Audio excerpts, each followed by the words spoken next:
A service of KIBMradio.com, the Internet's home for an all old-time radio.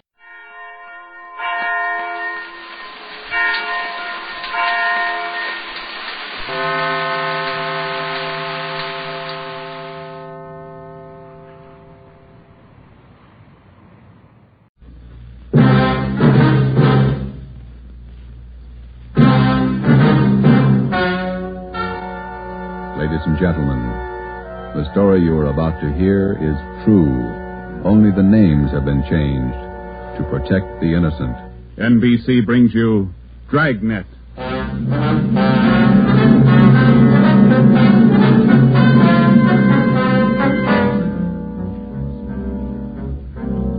You're a detective sergeant. You're assigned to missing persons detail. You've never heard of Fountain Green, Utah. You've never heard of Juanita Lasky. Los Angeles is a big city. 452 square miles.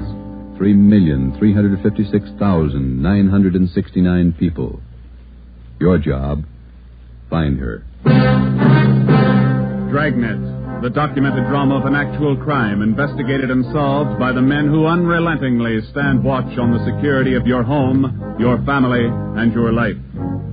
For the next 30 minutes, in cooperation with the Los Angeles Police Department, you will travel step by step on the side of the law through an actual case from official police files. From beginning to end, from crime to punishment, Dragnet is the story of your police force in action. It was Monday, December 12th. It was cold in Los Angeles. We were working the day watch out of missing persons detail. My partner's Ben Romero. The boss is Ed Backstrand, chief of detectives. My name's Friday. I was on my way back from lunch, and it was 12:47 p.m. when I got to room 67A. Missing persons detail. Where'd you eat? Federal Cafe. Good soup today. What kind? Corn chowder. It was real good. Place is jammed with Christmas shoppers. I had to wait. Haven't even started my shopping yet. You? Oh, I got to pick up something for my mother. Prices are high. I'll send a lot of cards. Wait till you get married, Joe. Ever try to sell a Christmas card to a kid? They got to have something with wheels on it. Yeah, I guess you're right. Missing persons, Friday. Fountain Green, Utah, calling the Los Angeles Police Department. Bureau of Missing Persons. My party will speak with anyone in charge. This is Missing Persons, Sergeant Friday. Just a moment, please. Mrs. Lasky, ready with your call to Los Angeles. Hello? Hello? Hello? Here's your party. Go ahead, please. Operator? Yes, madam. Could you please give me the charges for this call? I'm using my neighbor's phone. All right, madam. Please signal when your call is completed. Oh, yes. I'll do that. Go ahead, please. Hello? Hello? Are you missing persons? Yes, ma'am. Sergeant Friday. This is Mrs. Hannah Lasky. I'm calling you from Fountain Green, Utah. Yes, ma'am. This is in regard to my daughter, Juanita Lasky. I haven't heard from her in well over a month, and I'm terribly worried. Where was she staying in Los Angeles, Ms. Lasky? At the Chelsea Hotel for Women. I have the address. 941 South Melrose Street. I can't understand it. Ever since Juanita's been away from home, she's written twice a week regularly. When's the last time you heard from her? The last letter I have is postmarked November 2nd. You know how it is, Sergeant. We have no relatives in Los Angeles, and she's trying to find work down there, living all alone. I just don't know what to do. All right, Ms. Lasky. I'll take her description over the phone and make out a preliminary report. You'll have to send us a photograph of your daughter and a letter to the effect that you want us to trace her. I'll get the letter and the snapshot off today. Now, what's your daughter look like? What's her full name? Juanita Marie Lasky. Lasky. No E. All right. Her age, weight, and height. She was 26 last July 10th, 128 pounds, and about my height. Well, how tall are you, Ms. Lasky? Oh, yes. 5 feet 7 inches. She has auburn hair. It's quite long, and her eyes are green. Okay, I got it. Any outstanding scars, birthmarks, anything that might help us identify her? But what's that? I say any outstanding scars, birthmarks, anything that might help us identify her. No. Juanita's a pretty girl. Nice disposition. Oh, that's about all, Sergeant. Where can we contact you, Ms. Lasky? 122 Brigham Young Street, Fountain Green, Utah. When you find Juanita, I wish you'd have her call me right away. I'll pay for the call. We'll do that, Ms. Lasky. What's your number up there? This is the neighbor's phone, but they'll call me. It's Fountain Green 14R2. Yeah. You will try to find her as fast as you can. We'll go to work on it. Well, Juanita always comes home for the Christmas holidays. Do you think she's all right? I wouldn't worry about it, Ms. Lasky. We'll call you just as soon as we get any kind of a lead on her. Oh, thank you so much, Sergeant. And if there's any charge, I'll be glad to pay it. No charge. If your daughter's in Los Angeles, I think we can find her. Oh, if there's anything wrong, you'll let me know right away? Yes, ma'am. You're very kind. Goodbye. Bye. What you got, Joe? Some girl owes her mother a letter. Come on, Ben.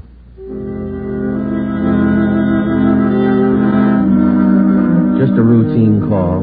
We made the usual check, the morgue, all the hospitals, the county jail. And then we went through the repeater file. We found a Juanita Lasky in the files, but the age and description didn't match. We put that lead in the discard. After the usual paperwork, the next step was to check her last known residence, the Chelsea Hotel for Women. Here it is, Joe. Chelsea Hotel. Yeah. 55 rooms, all outside. You're home away from home. Now let's go in.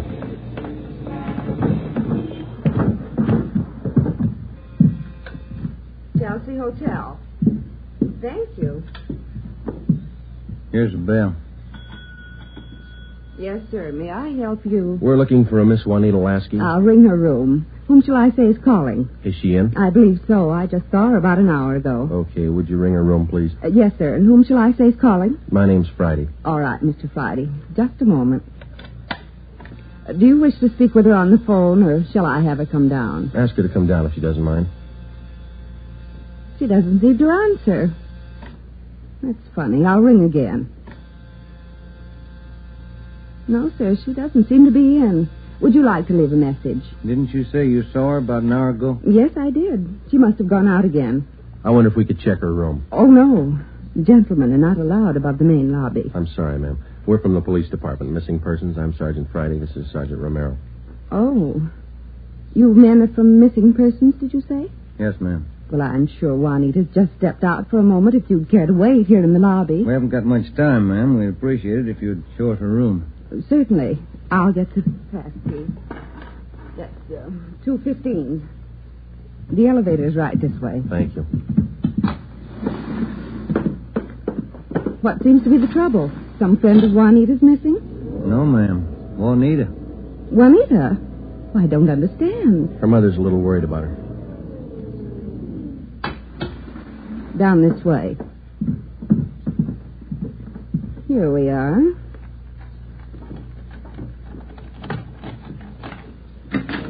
No wonder she didn't hear the phone. She's in the shower. Yes, ma'am. Would you rap on the bathroom door and tell her we'd like to talk to her as soon as she's through? We'll wait out here in the hall. Certainly.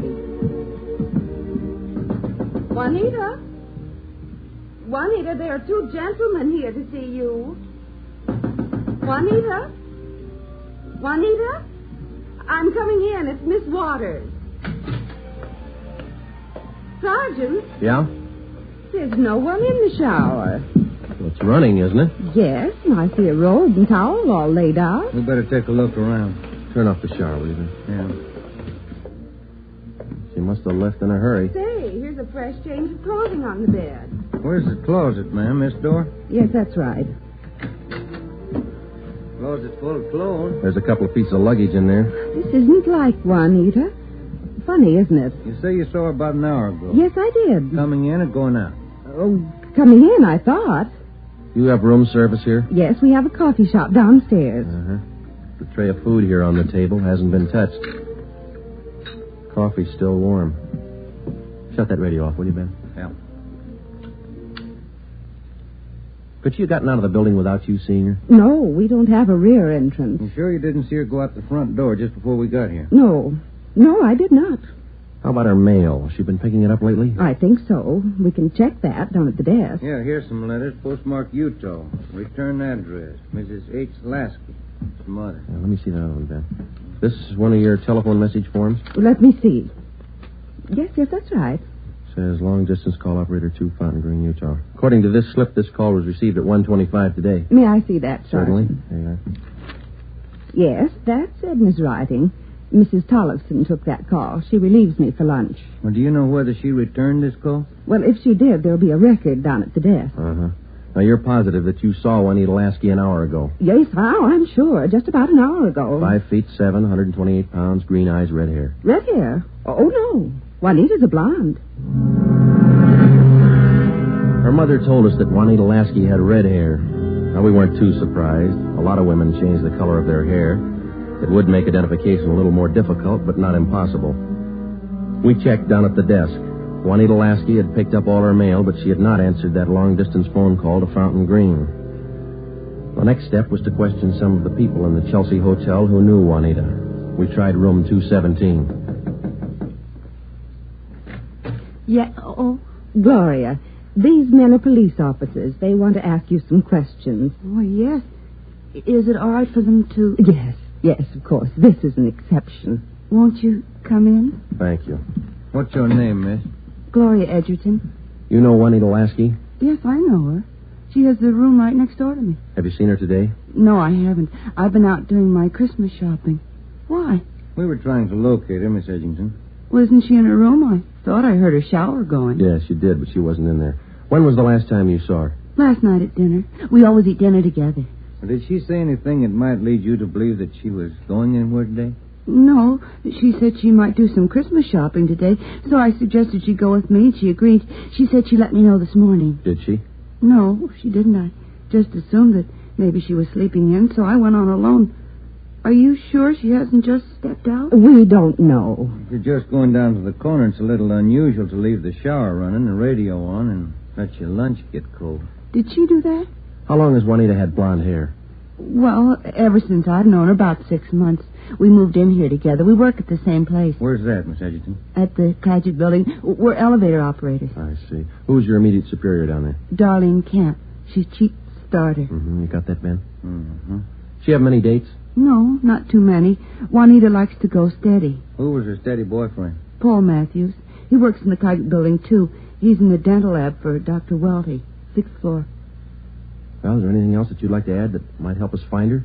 Well, are you sure she's lost? The Plaggett building is in the heart of downtown Los Angeles. It's a business and professional building. The cornerstone says erected in 1924, and it stands 12 stories high. The main entrance is on Hill Street. Going up. That's all in the car, please. All right, Marion. Going up. Get back in the car, please. Are you Darlene Camp? Yes. Just a moment, please. Going up. All right, Dora. Can I help you? I'm Sergeant Friday, Police Department. This is Sergeant Romero. Yes, sir. Juanita Lasky work for you? Yes, she does. She's one of my operators. When's the last time you saw her? Anything wrong? No, we're just trying to locate her. You just missed her by 45 minutes. All right, Sylvia. She was in to pick up a check. Do you know where she cashes her check? Most of the girls cash them down at the bank on the corner. There's only one around here over on 8th. You say about 45 minutes ago? Yes, that's right. Thanks very much, Miss Camp. Come on, Ben. Going up. All right, Marion. The bank's not far from here. It is kind of funny, isn't it? What's that? Her room, the shower, the radio, that lunch. Sure pulled out in a hurry. What do you think? I don't know what to figure. It's a new one on me. She's alive, we know that.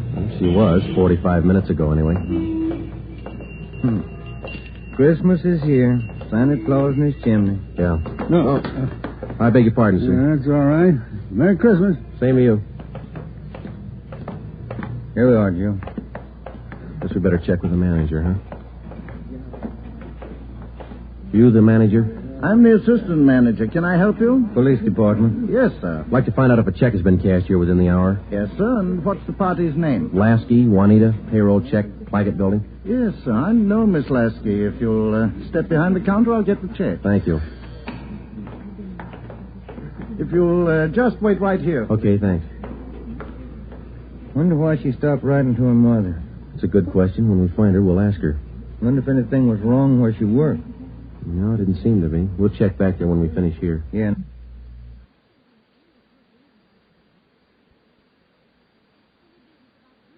That boyfriend, Paul Matthews, too. Yeah. Oh, here's our man.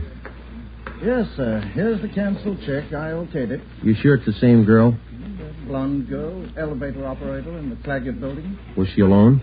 Oh, I think so. Did she appear normal? No, she didn't seem to be as friendly as she usually is. Does she have an account here? She did have a small savings account here, but she closed it out about a month ago. I see. Well, here's our card. If you should happen to see her again, give us a call. I'll do that. Thank you very much. Entirely welcome. Merry Christmas. Merry Christmas. We went back to the Claggett building. Ben called the Chelsea Hotel from the phone booth in the lobby of the building. Miss Waters, the manager, was keeping a sharp lookout, but Juanita Lasky had not been heard from. Paul Matthews worked in the dental lab for a Dr. Weldy. His office was number 637.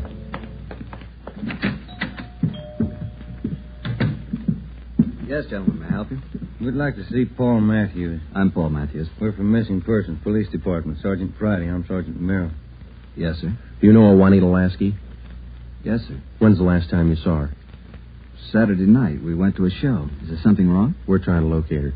Do you see a lot of each other? Yes, we do. I don't understand. Miss Lasky disappeared from a hotel a couple hours ago. Thought maybe you might know where she is.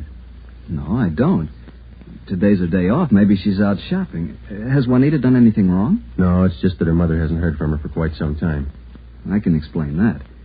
Juanita's an elevator operator here in the building. That's how I met her. They don't make much money, you know. Yeah. She was having a hard time making ends meet. She sends money home to her mother every month or so, and besides that, she's got to pay rent and buy clothes and eat. It's pretty rough. She seemed despondent over all this? No, I wouldn't say that, but she was kind of unhappy about not getting a raise. Do you have any outside jobs? No, sir, she didn't. What kind of a girl is she? What do you mean? Cheerful, good-natured? Oh, sure. Fine girl. We get along swell. I still don't get it. Well, maybe there's nothing to it. Just a routine check. I hope she's all right. When did all this come up? A couple of hours ago. We might have to check back with you. If I can help. Okay.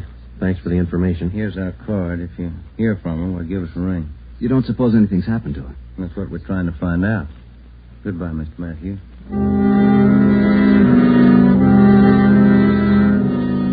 When we got back to Central Division, we had a full description of Juanita Lasky teletyped to all outlying stations in the metropolitan area of Los Angeles.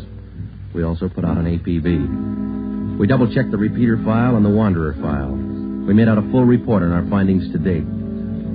During the next 8 days, we located a missing husband for a wife in Memphis, Tennessee. We picked up a runaway boy missing from his home in Reno, Nevada, and a 79-year-old veteran of the Spanish-American War who left his home in Bakersfield, California, because he didn't like his daughter-in-law's cooking. But Juanita Lasky was still a mystery. For 8 days, we checked and rechecked all our known friends and habits. We went back over the course a dozen times, but no trace. It was almost as if she had ceased to exist that day in the Chelsea Hotel.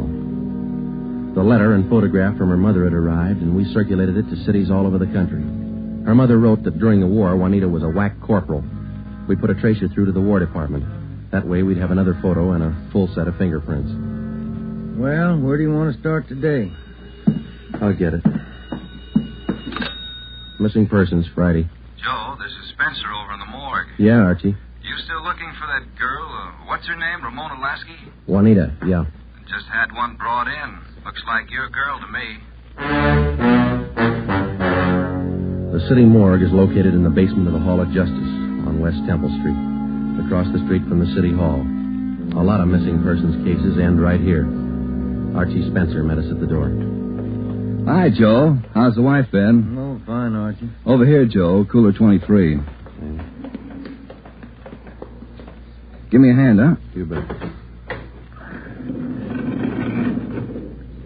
That's her, isn't it? When's she going to be posted? As soon as your fingerprint man gets here. Yeah.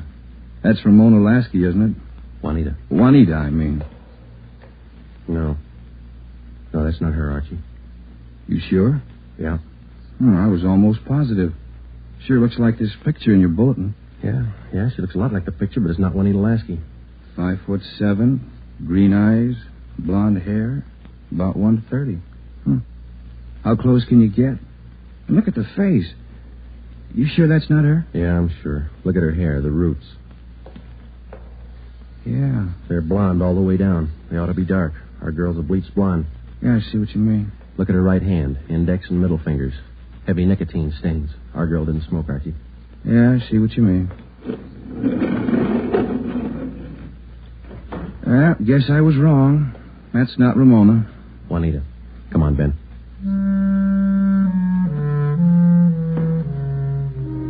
That afternoon, we got another phone call from Fountain Green, Utah, Juanita Lasky's mother. We told her we hadn't found any trace of her daughter. It was a hard job. We had answered calls like this before, but maybe it was just the season of the year. Somehow, we felt that we had to find Juanita Lasky by Christmas. We covered every angle we could think of. We kept close watch on all incoming reports. We stayed in close contact with her friends and Miss Waters at the Chelsea Hotel. Regardless of the name on the incoming reports, we checked every set of fingerprints against those we had received on Juanita Lasky from the War Department. Still, no trace. December 23rd, we checked in for work at 8:30 a.m. Chief Ed Backstrand wanted to see us. A little something on the Lasky girl. Might help you. What is it, Skipper? Man by the name of Willard Harris. Owns a bar out in Pomona. Phoned in this morning. Yeah? Found a woman's handbag left in the bar. Driver's license made out to Juanita Lasky. Why'd you think to call us? He's got a television set in his bar. Saw the Lasky girl's picture on Sergeant Rosenquist's broadcast last night. How about the girl? Says he can't place her. You better hop out and pick up that purse. Willard Harris owned the Mission Trail Bar. It was in the bus terminal in the heart of Pomona. The Christmas traffic was heavy all the way out Garvey Boulevard. It was 10:45 when we pulled up in front of the bar. Willard Harris was inside taking a liquor inventory when we walked in. How do you do? You, Mr. Harris? Yes, that's right. You fellas with General Liquors? Los Angeles Police Department. My name's Friday. This is Sergeant Romero. Oh, say. Glad to know you boys. Yeah, I called Los Angeles this morning. We came right out. Say, how about a little eye-opener? Got some fine Irish whiskey. No, thanks, Mr. Harris. How about your partner there? No, thank you. All right, boys. Guess you want that purse, huh? Yes, please. Yeah. Here you are. Just as I found it. I opened it up to get the owner's name, but that's all. Didn't touch a thing. Okay. Thanks, Mr. Harris. You said that you didn't remember seeing the woman who left this. No, I don't. Herb works with me here. He might have seen her, but he didn't. I asked him the night we found it. How long ago did you find this purse? Oh, better part of 2 weeks. No, a little closer to a week. Yeah, about 8 days ago. I usually hold something like this for 30 days. That's the law, you know. Yeah. But I saw that fella on the television on that missing persons program. That's how come I called you, boys. Well, thanks very much, Mr. Harris. That's all, boys. It's cold out this morning. Sure you don't want a little, Nick? No, thanks, Mr. Harris. Goodbye. We checked the personnel at the bus terminal, but none of them seemed to recognize Juanita Lasky's photograph. We checked the contents of her purse, but we found nothing unusual. 4 $1 bills and some change and the normal things women carry. Since it was money in the bag, we felt sure that Juanita Lasky had lost the purse herself. That meant that she was alive 8 days ago, 2 days after she walked out of the Chelsea Hotel. It's the only print carried on a California driver's license. It matched the same print on the War Department record. It didn't prove anything except that all the evidence tied in and belonged to the girl we were looking for, Juanita Lasky. The next morning, December 24th, we checked in for work at 8:30. Morning, Ben. All right, Joe, here's the daily report. You want to check them? There's a mess of them. Let's get at them. You look through any of them yet? No, not yet. I figured I'd wait for you. All right, I'll take half, huh? Got any shopping done? No, you? It's on. Lunch hour mostly. Mm-hmm. Found some nice cards. Be sure to send me one. Yeah, I'll hand it to you in the morning. Let's trade shaving lotions like we did last year. If I get any. You can get some. My kid's got a bottle all picked out for you. It's called South Pole for that cool feeling. Yeah. Well, he's only a kid. Feeling, wasn't it? Better when he gets older. So he'll do it. Tell it, Friday, on the Lasky case. Thanks, Holmes. Oh, Ben, listen to this. Yeah? Bureau of Criminal Investigation, Sacramento. Here's a kickback on our APB. Yeah, what's it say? Reading your APB, number 43 on 12-1248. Our records disclose that Juanita Lasky applied for a position of civilian clerk at Marchfield, California, U.S. Army Air Base, using alias Gene Davis. How about the fingerprint classification? Yeah, let me find it. Yeah, FPC. Key 19, primary 32/32, inner over outer, final 15/17. Prints checked out. That's our girl, Joe.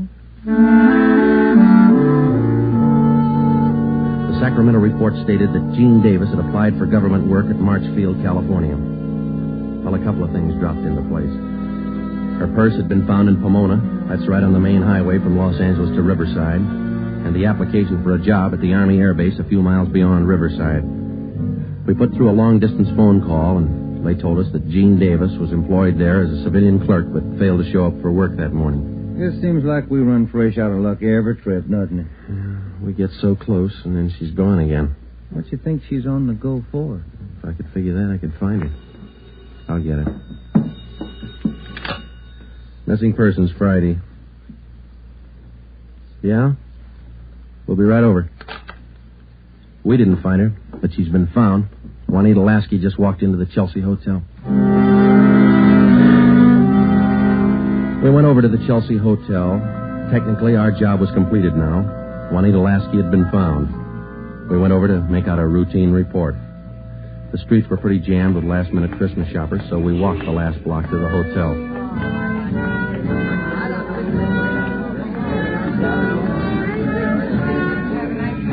What's your guess, Joe? Let's ask her. Come on, let's go in. That looks like her over by the desk there. Yeah, pretty well memorized that face. Sergeant, this is Juanita Lasky. Sergeant Friday and Sergeant Romero. Juanita. How do you do, Miss Lasky? How do you do? I'm sorry. I'm terribly sorry. Miss Waters told me. You mind telling us? Where have you been? Sergeant, I don't know. These last 12 days have been a complete loss to me. Miss Waters told me what happened. I went over to see my doctor. He said I had temporary amnesia. I have to have treatment. I see. What's your doctor's name, Miss Lasky? Dr. Rudner over on Crenshaw. Well, we're glad you're okay. Kind of had us going there for a while. Oh, I'm sorry. Can I use your phone, Miss Waters? Oh, certainly. Help yourself. Thank you.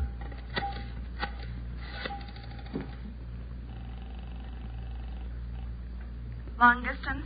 I'd like to place a person-to-person call to Mrs. Hannah Lasky, Fountain Green, Utah. That number is 14R2. Fountain Green, Utah, 14R2. That's right. Your name and number, please. Joe Friday, and this is Hempstead 8594. Thank you. Rate operator. Fountain Green, Utah, route and night person rate from Los Angeles. TC Mount Pleasant, Salt Lake, night person 140. Through Salt Lake. Salt Lake. Mount Pleasant. Mount Pleasant. Fountain Green. Fountain Green. Fountain Green, 14R2. Mrs. Hannah Lasky, Los Angeles, California, calling. Thank you. Ringing operator. Hello? Mrs. Hannah Lasky, please. Los Angeles, California, calling. Oh, yes. Hang on. I'll get her. Waiting on your party, sir. Thanks. Getting through all right, Joe? Yeah. Lucky. Christmas Eve. Yeah. Hello? Hello? Hello? Hello, Ms. Lasky. Yes? Just a minute, Ms. Lasky. Juanita, Yes? you're wanted on the phone. Oh, who is it? Just say hello. She'll take it from there. Let's go, Ben. Hello? Yes? Hello, Mother. Come on, Ben. Yes, I'm all right. Mother, it's so good to hear your voice.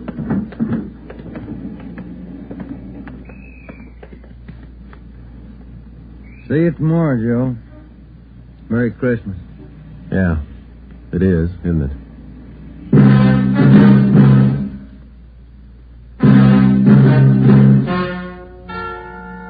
The story you have just heard is true. Only the names were changed to protect the innocent. Upon further examination by competent medical authorities, Juanita Lasky was found to be suffering from periodic spells of amnesia.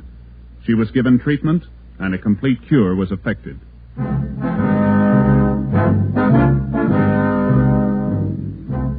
You have just heard the 8th in a new series of authentic cases from official files. Technical advice for Dragnet is furnished by the Los Angeles Police Department. Tonight's program is dedicated to Corporal Grady A. Beecham of the 9th Precinct Metropolitan Police Force, Washington, D.C. who, on the night of December 2nd, 1948, gave his life so that yours might be more secure.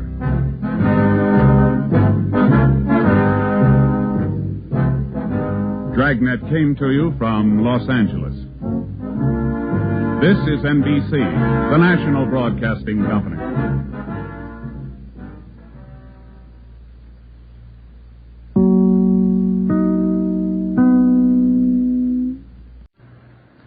Here's another in NBC's great parade of new shows.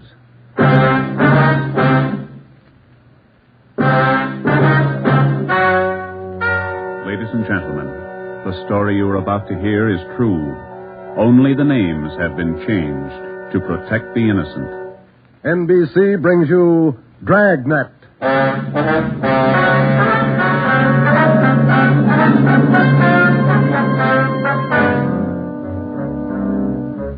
You're a detective sergeant. You're assigned to narcotics detail. For more than 2 months, doctors' offices have been burglarized, hospital pharmacies pillaged, drugstores robbed, medical supply firms ransacked, with one purpose in mind: the theft of narcotics. The criminals are expert, cunning, vicious. Your job, get them. Dragnet, the documented drama of an actual crime, investigated and solved by the men who unrelentingly stand watch on the security of your home, your family, and your life. For the next 30 minutes, transcribed in cooperation with the Los Angeles Police Department, you will travel step by step on the side of the law through an actual case from official police files. From beginning to end, from crime to punishment, Dragnet is the story of your police force in action.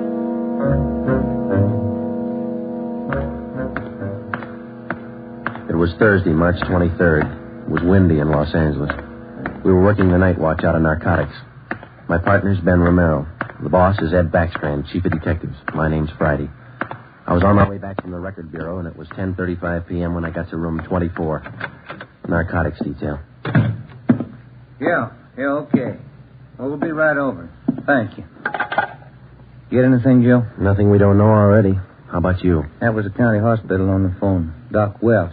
Pretty fair lead. I told him we'd be right over. What's he got? One of our informants, Benny Trounsel. Ready? Let's go.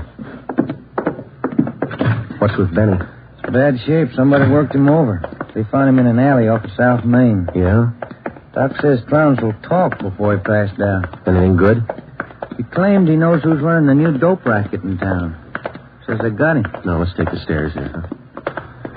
Why should they bother with small fry like Benny? That's what I'm wondering. Blackmail, maybe. Benny's still on the needle? Maybe that accounts for his story. Doc says his skull is fractured. Morphine doesn't do that to you. Yeah. Benny mention any names? I don't know. Doc didn't say. Here's the garage. Come on. When did they pick up Benny? About an hour ago. He had a pocket full of bundles on him. Heroin. Trounsel's small fry. He never had that much dope on him in his life. That's what makes it interesting. Let's go.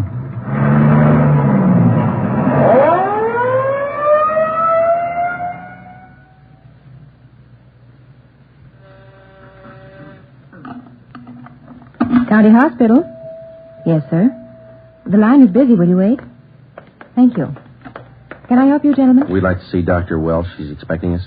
Your names, please? This is Sergeant Romero. My name's Friday, police officer. Oh, yes. Around the corner to your left, room 127. The doctor's waiting for you. Thank you. Come on, Ben.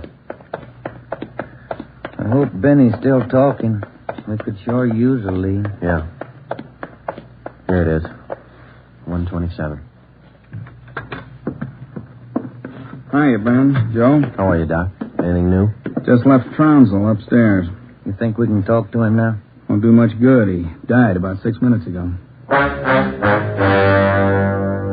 For almost 2 years, Benny Trounsel, an addict himself, had been one of the most valuable informants Ben and I had in the narcotic gangs.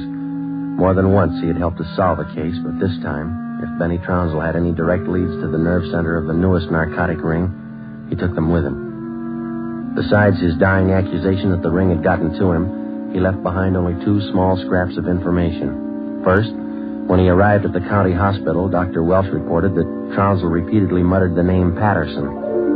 Secondly, among the few personal effects found in his pockets was a good amount of heroin and a small piece of white paper with 2 words scrawled on it, Tucker Building. Benny Trounsel's body was taken to the county morgue, and the next morning it was posted. At the coroner's inquest, the cause of death was listed as a brain hemorrhage induced by severe blows by a blunt instrument on the sides and base of the skull, inflicted by a person or persons unknown. Besides Ben and myself, the only identification witness at the inquest was a woman who managed a rooming house in Benedict Alley, where Trounsel used to stay periodically. After the inquest, we questioned her briefly in our office. Miss Strite, you say you can't remember any friends Trounsel had while he stayed at your rooming house? No, I can't. Besides, if I knew that man used dope, I never would have rented him a room. How long did he rent from you, Miss Strite? About 6 months. I run a respectable house. I don't mind if my people drink a little now and then, but those dope users, no, sir. Did you know anything about Trounsel, Miss Strite? Where he spent his time, where he had his meals? No, don't serve at my place. Too much trouble. Most of the people eat at the Ace lunchroom, down the corner. Where's that, Miss Strite? Grant and South Main, right on the corner. And you think Trounsel might have spent some time there? He might have, I don't know. Miss Strite, did Trounsel ever mention anyone by the name of Patterson? No. Patterson? No. And you can't recall any friends he might have had? He had any friends and never set foot in my house. That's all I know. All right, Miss Strite, thank you. Here's a card, ma'am. If you come across any information about Trounsel, we'd appreciate it if you'd call us. All right. That all? That's all, ma'am. Thank you. Well, bye. Goodbye, ma'am. Big help. Yeah, not even a good identification witness. You got those listings we made on the Tucker Building? Yeah. Yeah, let's see. Here it is. Okay, there you have it, huh? Tucker Building, 7310 South Wilshire. I wonder what Benny Trounsel could have been doing out there. Shouldn't be too hard to check. It's a small building. Yeah. 6 listings for the whole place. A couple of law offices, real estate guy, dentists, architect, and a doctor. One dentist, one doctor. Could be a lead. Maybe. Pretty thin. Friday, Romero. You got a minute? Yeah, Skipper. Come on, Joe. Yeah. What do you got, Ed? Letters. Here's a sample. Now listen to this. Chief of Detectives, Ed Backstrand, City Hall, Los Angeles. In view of mounting wave of narcotic robberies, strongly recommend that your efforts to curb this lawlessness be redoubled. They all like that? All of them. They're mad. Can you blame them? Not a bit. Well, we haven't got much to go on, Chief. The gang's pretty smart. All right, then let's be smarter. There's no law against it. Doing our best, Skipper. Then make it better. I'm sick of that bunch, and I'm tired of these letters. And look at that record. In 2 months, 15 drugstores robbed, 8 medical offices, 2 supply houses, 2 hospital pharmacies. Narcotics missing every time. Now, who's behind it? None of the old-timers. We've checked them out. Gone over every hype and mainliner we know of. All right, then get on the transients. New faces. Climb on every one of them that shoots the stuff until you get to that gang and break it. If you need help, holler. But get to that gang and break it. You understand? Okay, Skipper, we'll try. You dig up anything on that Trounsel case yet? Still checking out one lead. What? Slip of paper we found in Trounsel's pocket, Ed. Said Tucker Building on it, that's all. Just going to check it out when you called. All right, hop on it, fast. We got a lot of pressure on us. Keep in touch with the office. It was almost noon when Ben and I got out to the Tucker Building. It was a 2-story affair, comparatively small, very modern. We checked with the dentist in the building first, but he'd never heard of anyone by the name of Benny Trounsel. His records and appointment books proved it out. Well, that's one down, Joe. Yeah. Let's try that doctor's office now. What's his name? Let me see. Springer. Dr. Fred Springer. He's on the 2nd floor. Okay. There's a stairway down there. Come on. Pretty close to lunchtime. Might not be in. Maybe. Somebody should be there. We haven't got much time to play with. Yeah. Chief sure was up in there this morning. Here's the office. Fred Springer, M.D. Good morning. May I help you, gentlemen? We'd like to see Dr. Springer, please. Do you have an appointment? No, we don't. Well, the doctor's not in at present. Would you like to make an appointment for later in the day? No, ma'am. We're police officers. This is Sergeant Friday. I'm Sergeant Romero. How do you do? I'm Miss Turner. I'm the doctor's nurse. Then you must take care of the appointment and record books for the doctor. Yes, I do. Well, maybe you can give us the information we're looking for, Miss Turner. Did the doctor ever have a patient by the name of Trounsel? Benny Trounsel? Trounsel? Mm-hmm. No, I don't think so. Just a moment. I'll check. Thank you. No. Trounsel, is that the way you spell it? Yes, ma'am. No, the name's not listed here. Let me check the account book.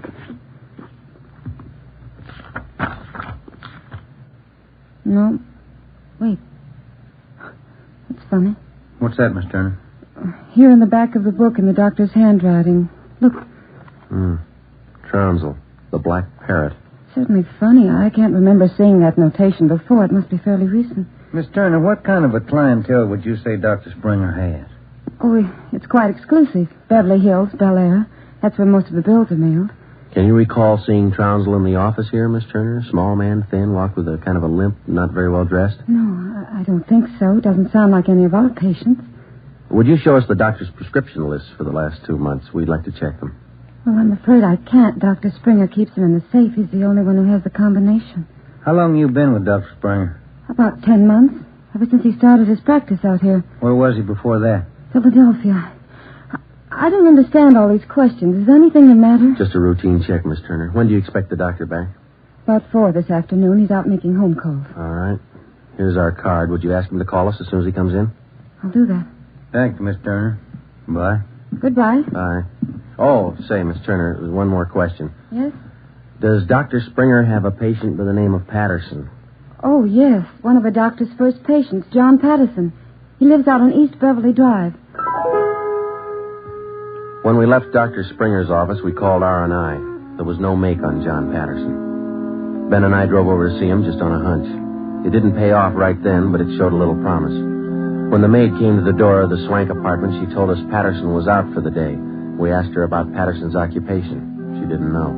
We asked her about his friends, his business acquaintances. She could remember only 2 people visiting the apartment. One of them was Dr. Springer, apparently a constant visitor. The other, a tall, dark man who spoke bad English. We asked the maid how long she had worked for Patterson. She said ever since he moved to Los Angeles, about 6 months before. A few things started to fall into place, but it was strictly a guesswork operation. Ben and I got in the car and headed for the south end of the city to check out some of the places Benny Trounsel was supposed to have frequented. We met a stone wall. From the Ace lunchroom near Benny's former rooming house to the Black Parrot. No one was willing to talk. Threats didn't work, and neither did promises. Ben and I gave up for the moment and headed back to the office. Pacific Ambulance 1, call to Alhambra is now code 3. Seems like Skid Row doesn't want any part of this one. Yeah, there's a bad feeling. Something's got him scared. Sure would like to know what it is, or who it is. Yeah, I'd like to know the answer to that, too. Control 1 to Unit 80K. Us, Joe. Get it, will you? I got it. 80K to Control 1. 80K to Control 1. Go ahead. 80K. Call station 2511, code 3. 80K to Control 1. Roger. KMA 367. Wonder what that's all about. Well, let's find out. There's a drugstore. They ought to have a phone. Pull over, huh? You got a nickel? Yeah, sure. Thanks. I'll be back in a minute.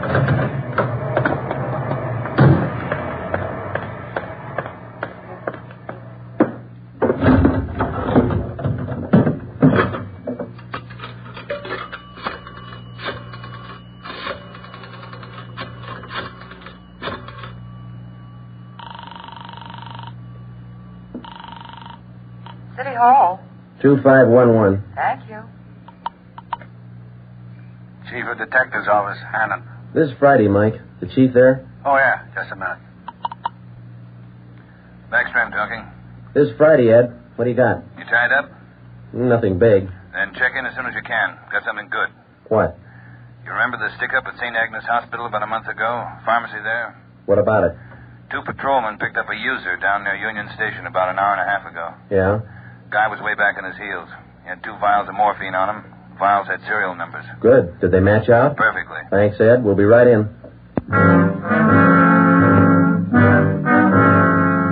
When Ben and I got back to the office at 3:52 p.m., we picked up Chief Ed Backstrand and went directly to the crime lab, where Lieutenant Lee Jones analyzed the contents of the 2 vials taken from the suspect. Jones told us it was high-grade morphine. We went back to the office and double-checked the serial numbers on the vials with the crime report on the St. Agnes Hospital robbery. They matched.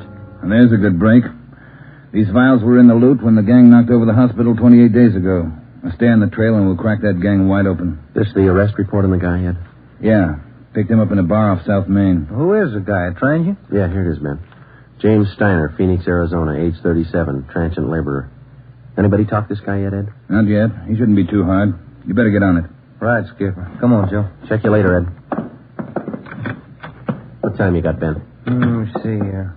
4. A phone call for you, Ben. Yeah, who was it? Your wife wants you to pick up some aspirin and a bottle of nose drops for your kid on your way home. Oh, yeah, almost forgot. That the only call we had, Mike? That's right. Thanks. Oh. You got that Dr. Springer's number, Ben? Yeah. Here it is. Crestview 55284. Thanks.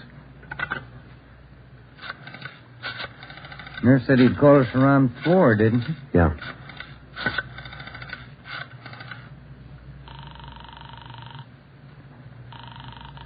Dr. Springer's office? This is Sergeant Friday down at the police department. Dr. Springer there? Well, no, he isn't, Sergeant. He called in about 20 minutes ago, and I gave him your message. He said he'd call you. All right, Miss Turner. When he comes in, tell him to call us. Impress on him. It's urgent. All right, Sergeant, I'll do that. Goodbye. Goodbye. No luck? I don't know. Just a hunch. He may be ducking us. Who are you calling now? State Medical Board. Maybe they can check us out on Dr. Springer. I put the call through to the State Medical Board and asked for a check on Dr. Fred Springer. They said they'd call back within the hour. In the meantime, we had James Steiner brought to one of the interrogation rooms for questioning.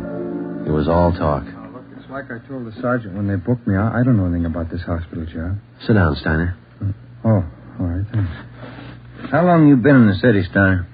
L.A.? Oh, about a month. I came from Phoenix, looking for work. Things are pretty slow in Phoenix. Where'd you get the morphine? Huh? I said, where'd you get the morphine? The stuff? I bought it. Just for a pop now and then. I just play around with it.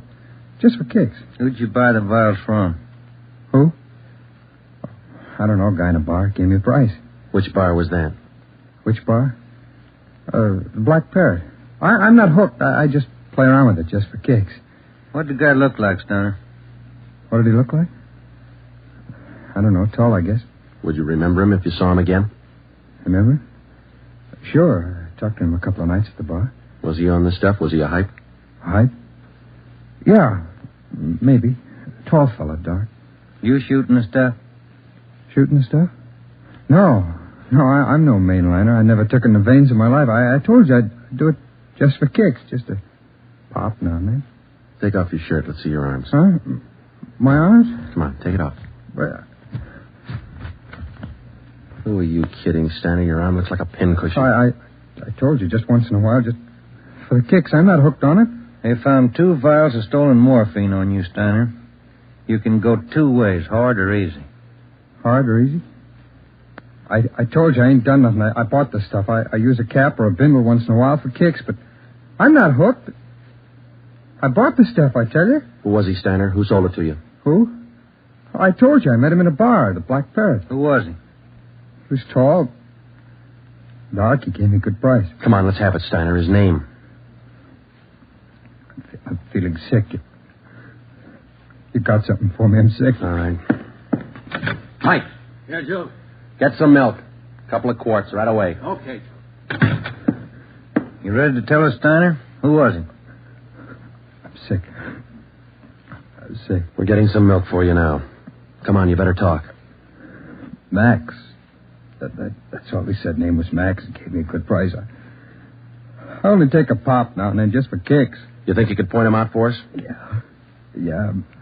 Maybe. I'm sick. Sick. Narcotics, Romero. Hello. This is Dr. Springer calling. You wanted to talk to me. Yes, we did, Doctor, and we've got a few questions we'd like to ask you. Oh, hold on just a minute, will you? It's Dr. Springer, Joe. All right, tell him we got to see him tonight. We'll call him back later. Dr. Springer? Yes? Sorry, Doctor. We'll have to see you later on tonight. You be at home? Well, I have an appointment this evening. Would you mind telling me what this is all about? Sure, Doctor. It's about a man named Benny Trounsel. Oh. I see. And if you don't mind, we'd like to check over your prescription list with you. Yes. I'll cancel my appointment. You can contact me here at home. 1538 South Road. I'll be here all night. All right, Doctor. Thank you. We'll see you later, then. Yes. Goodbye. Goodbye. What'd he say? All right? Yeah, it's all right. I'll buy that hunch of yours now, Joe. Hmm? Dr. Springer, he knows who killed Benny Trounsel. I bet he knows why. When Mike Hannon came back with the milk, we fed it to Steiner, and then we put him back in his cell. We put in another call to John Patterson out on East Beverly Drive, but there was no answer. We left word with Hannon where we were going, and then Ben and I headed out for Dr. Springer's home.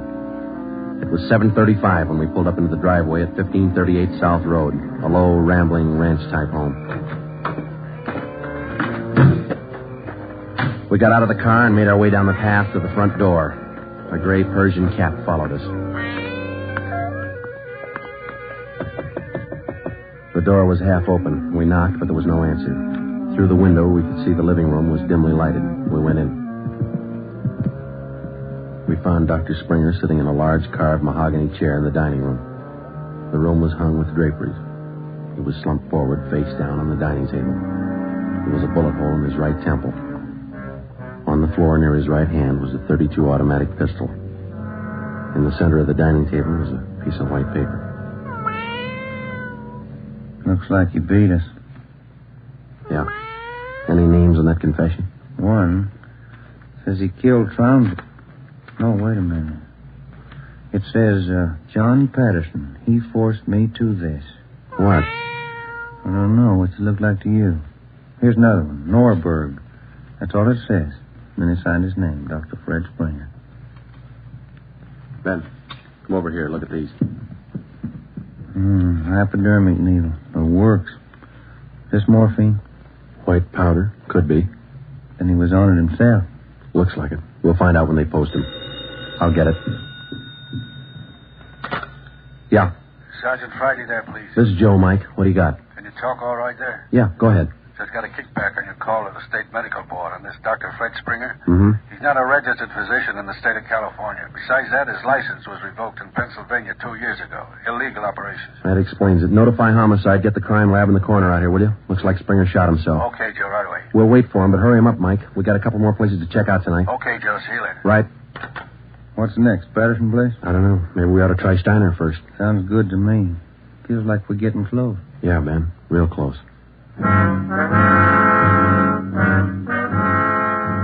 12 minutes later, homicide and the crime lab men checked in at the Springer house, and Ben and I checked out. We went back to the office and found Ed Backstrand waiting for us. We told him our story, and he sent 2 men out to keep an eye on the Patterson place. 2 other men went to work to try and track down the other name in Springer's confession note, Norberg. Ben and I went up to the county jail and picked up Steiner.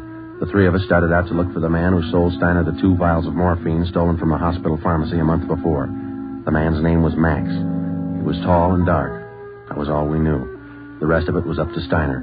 2 other men from the detail, Davis and Emerson, came along with us to take care of Steiner if anything went wrong. Our first stop was the Black Parrot Tavern. Davis parked the car in an alley down the street. Steiner, Ben, and I got out and walked the rest of the way. You understand what you're supposed to do, Steiner? Me? Yeah. I go in first and sit at the bar. You 2 will follow me. I sit at the bar, and if I see Max, I give you the sign. That's okay, huh? That's right. And you don't try to break for it. Break for it? Me? I told you, I'm squaring with you guys. All right, Steiner. Go ahead. Let's hope it works, Joe. Yeah. There he goes inside. Come on. Now, look, try to grab one of the booths along the wall if you can, huh? Right. Here we are.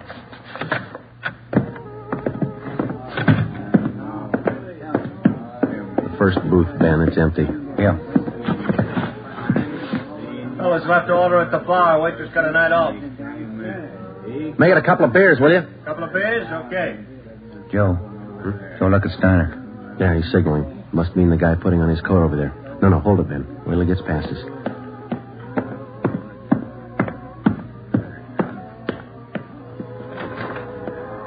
All right, get Steiner back to the car. I'll tail the guy. You come after me.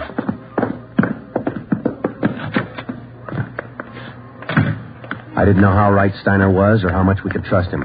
All I knew was that the man I was following was tall and he was in a hurry. I followed him 3/4 of a block before he turned in at a motel. He went to a cottage at the rear of the lot, let himself in, and closed the door quickly behind him. A minute later, Ben and the others pulled up in the car. Got him staked out, Joe. Steiner says that was Max. Let's make sure. Come on. Which one's the inn? The one down at the end here. Now be careful. You too. All right, here we are. Wait a minute right there.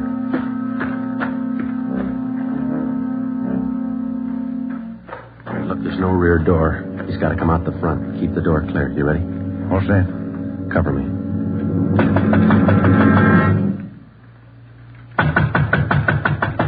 Open up in there. Who is it? Police officers, open up. Just a minute.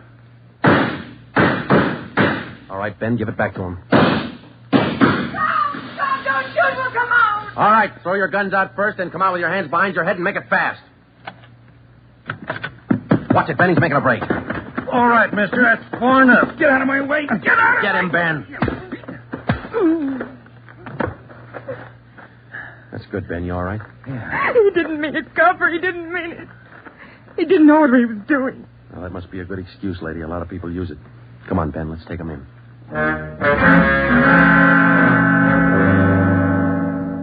It was 10 minutes past midnight when we got back to headquarters. Both the man and the woman were booked for violation of the State Narcotics Act, a felony.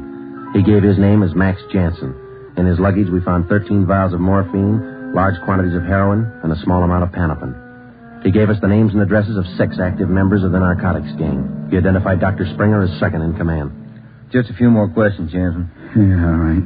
Why did Springer kill Trounsel? He had it coming. Trounsel knew the score, and he was blackmailing them, bleeding them white. Why didn't the gang take care of him? The boss said no rough stuff. Things were going too good. He warned Springer, but he wouldn't listen. All right, Jansen, just one more question. Who's the boss? Do I get off light? State's witness? It might help. We can't promise you anything. Who's the boss, Patterson? Yeah. 138 East Beverly Drive? That's right. What about Norberg? How does he figure? It's the same guy. Patterson and Norberg, both the same. And what's his real name? Norberg. Tony Norberg. What's his front? He's legitter. He used to be importing business. Where? Here. Got an office downtown. Do I get protection? Where's Norberg now? Home out in Laurel Canyon. Do I get protection? I thought you said he lived out on East Beverly. His apartment. His home's out in the canyon. Where? What's the address? Do I get protection? You'll get protection. Winden Way. 860 Winden Way. All right, Friday. Romero, take some men with you.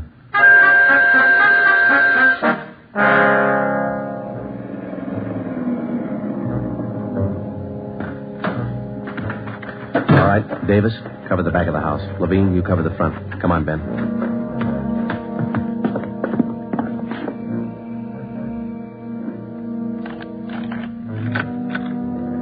Yes? Mr. Norberg in? Who's calling? Police officers. Oh, come in, won't you? Thank you. Now get your hands up. Face the wall. You'll never make it, lady. The house is surrounded. Tony, get the stuff. It's our only chance. They'll cut you down, Norberg. All right, Jeannie, give him the gun. Don't be a fool. They're going to march out the door in front of us, right to the car. I'm not going, Jeannie. Try it if you want. I'm not going. All right, Tony, stay.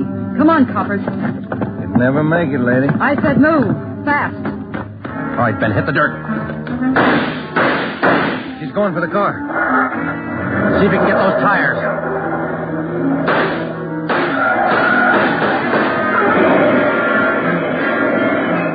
Come on.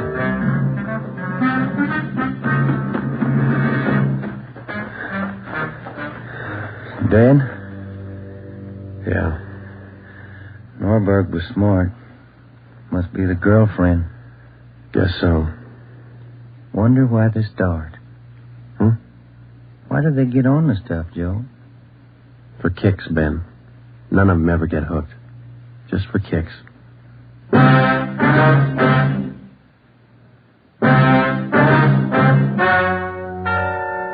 story you have just heard is true.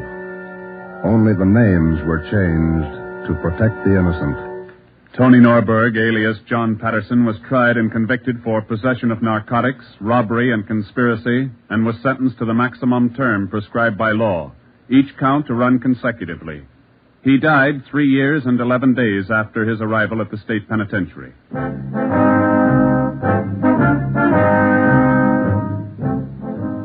You have just heard the 9th in a new series of authentic cases transcribed from official files.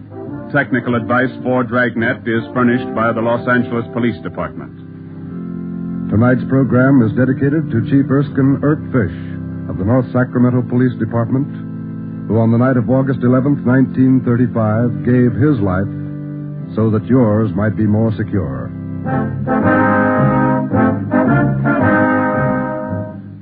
Dragnet came to you from Los Angeles. This is NBC, the national broadcasting company.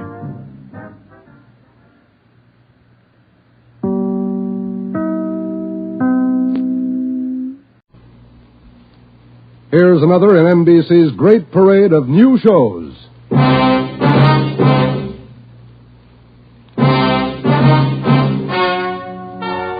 Ladies and gentlemen, the story you're about to hear is true.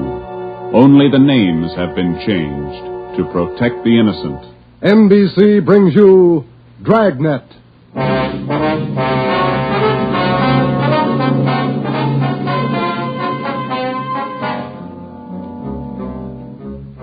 You're a detective sergeant. You're assigned to homicide. There's a mad killer at large in your city. A woman has been brutally slain, the body mutilated. The picture is clear. The killer has a thirst for blood. Your job, get him. Dragnet, the documented drama of an actual crime, investigated and solved by the men who unrelentingly stand watch on the security of your home, your family, and your life. For the next 30 minutes, transcribed in cooperation with the Los Angeles Police Department, you will travel step by step on the side of the law through an actual case from official police files.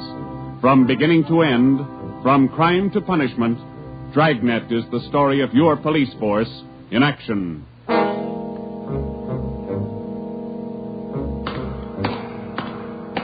It was Wednesday, January 12th.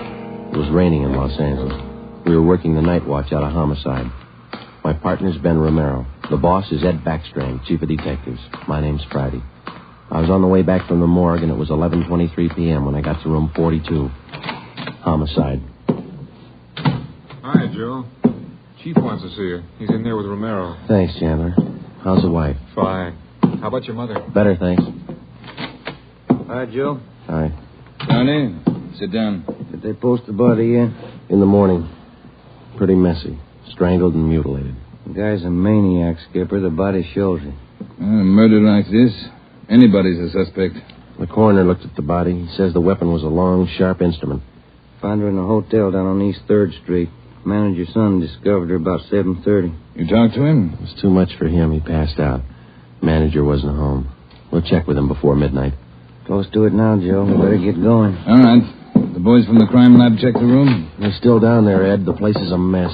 Get back as soon as you can. We're working straight through on this thing. That's a hot shot. I'll get it. At the Lux Hotel, room 219, corner of South Grand and Cordova. Dead body. Possible homicide. The Lux Hotel, room 219, corner of South Grand and Cordova. A dead... What is it, Friday? Lux Hotel, possible homicide. Busy night. Yeah. You coming, Ed? Right. Let's go.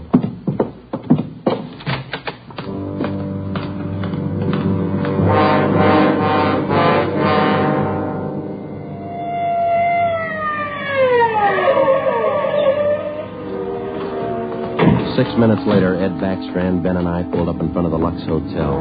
The manager met us at the door and led the way up a narrow stairway to the second floor. The room number was 219. We were prepared for the worst. We got it. You're right, Romero. The guy must be a maniac.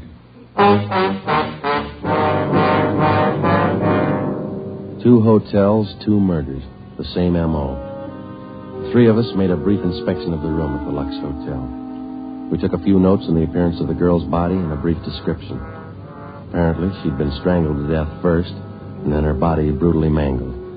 Ben and I went back down to the lobby, and the manager, Mr. Ford, showed us the house book. The girl was registered together with a man, Mr. and Mrs. Philip Grant. We took the hotel register to have it checked for fingerprints and to photostat the handwriting. Ben notified the crime lab. Then we went back to the room and questioned the manager.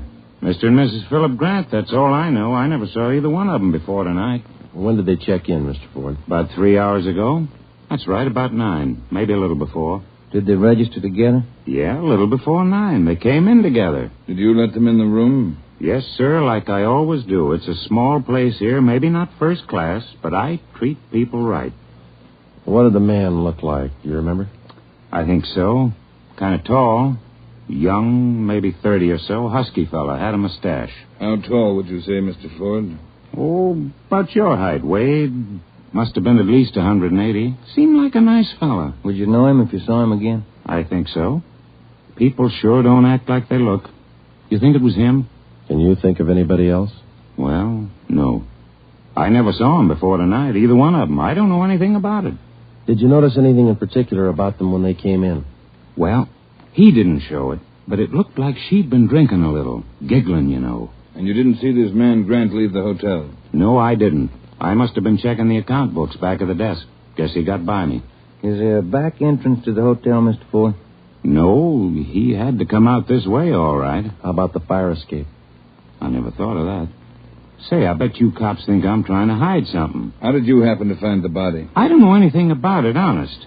I've been running the hotel for 10 years now. Everybody knows me around here. You can ask at the bank. All right, Mr. Ford. Now, would you mind telling us how you happened to find the body? I don't want a lot of lousy newspaper publicity. Give the place a bad name. Can you blame me? The newspapers won't get your name from us. All we want to know is how you happened to find the body. Well, I told you. It's a small place here, but I like to treat people right. A couple hours after they checked in, I remembered I forgot to fill the ice water pitcher in the room. So I got some and took it up. The door was opened a little ways. It's got a bad catch on it, and the lights were on.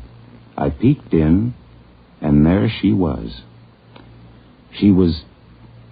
Well, the guy must have been crazy. Do you remember what time it was when you found her?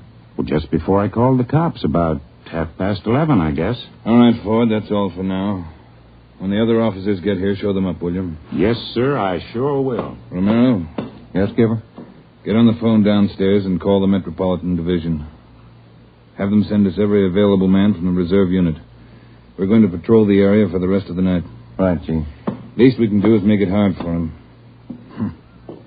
2 murders in 7 hours. Yeah, both of them in a 3-block radius. Same pattern. It's got to be the same guy. All right, we got a description. What do you think? Well, when the reserve unit shows up, have them cover this whole section of town. Pick up everybody who even comes close to that guy's description. All right, Ed. It's got to go fast. We can't lose a minute. 1 hour either way, it might mean another body. Like this one. 9 minutes later, at 4 minutes past midnight, the men from the crime lab showed up. It started to drizzle. They went over the room in detail. They dusted everything in the room for fingerprints, the walls, the doors, the fixtures in the bathroom, the lamps, chairs, everything. They took samples of the girl's blood and her lipstick. Small pieces of flesh and human hair were found under the girl's fingernails. The nails were scraped carefully and the contents put in an envelope, marked and sealed. Ed Backstrand ordered pictures taken of the room and the girl's body from different angles. Every object in the room that could have any possible tie-in with the murder was photographed. It was raining. The rear of the hotel where the fire escape was overlooked a vacant lot. Ben had a hunch.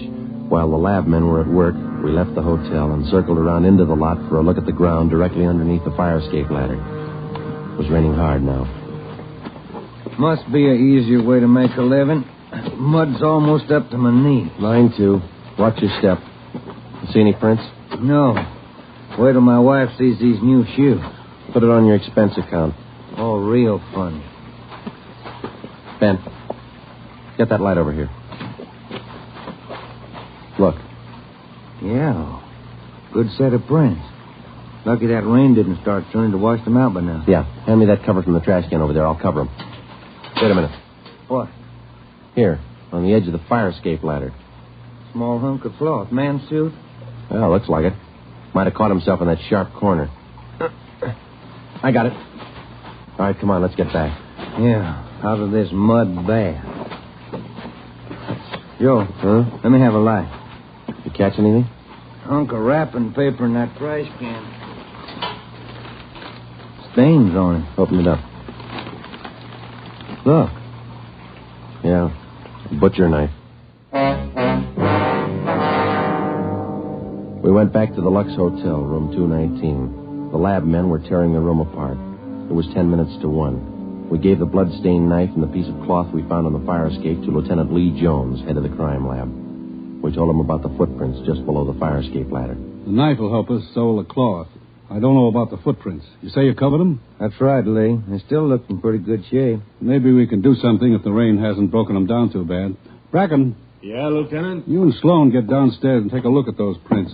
They're good enough. Get a torch, dry them out, and make a cast, right? Okay, Lieutenant. Come on. That's about all I can do for you now, Ed. I think we got everything there is to get. All right, Jones. I'll follow you back to the lab in a couple of minutes. Okay, Ed. Good luck, fellas. Thanks, Lee. We're going to need it. All right, Friday. Romero, it's your baby for the rest of the night. Lee, get anything? Few prints, a woman's purse under the bed. Don't know if it's hers or not. No identification. You going to be at the crime lab, Ed? All night. As soon as we find anything, I'll let you know. Yeah? A gang of cops just came in the lobby. They asked for you. Must be the reserve men from Metropolitan. Tell them we'll be right down, Ford. Okay. You want us to handle it, Ed? That's right. Do just as I told you. Spread them out over the whole area. Cover the streets, the alleys, the flop houses, restaurants, bars, everything. You got a description to go on. Find the man that fits it. Right, Skipper. Don't forget, the guy's a killer twice over. I don't think he'd hesitate on you. Be careful.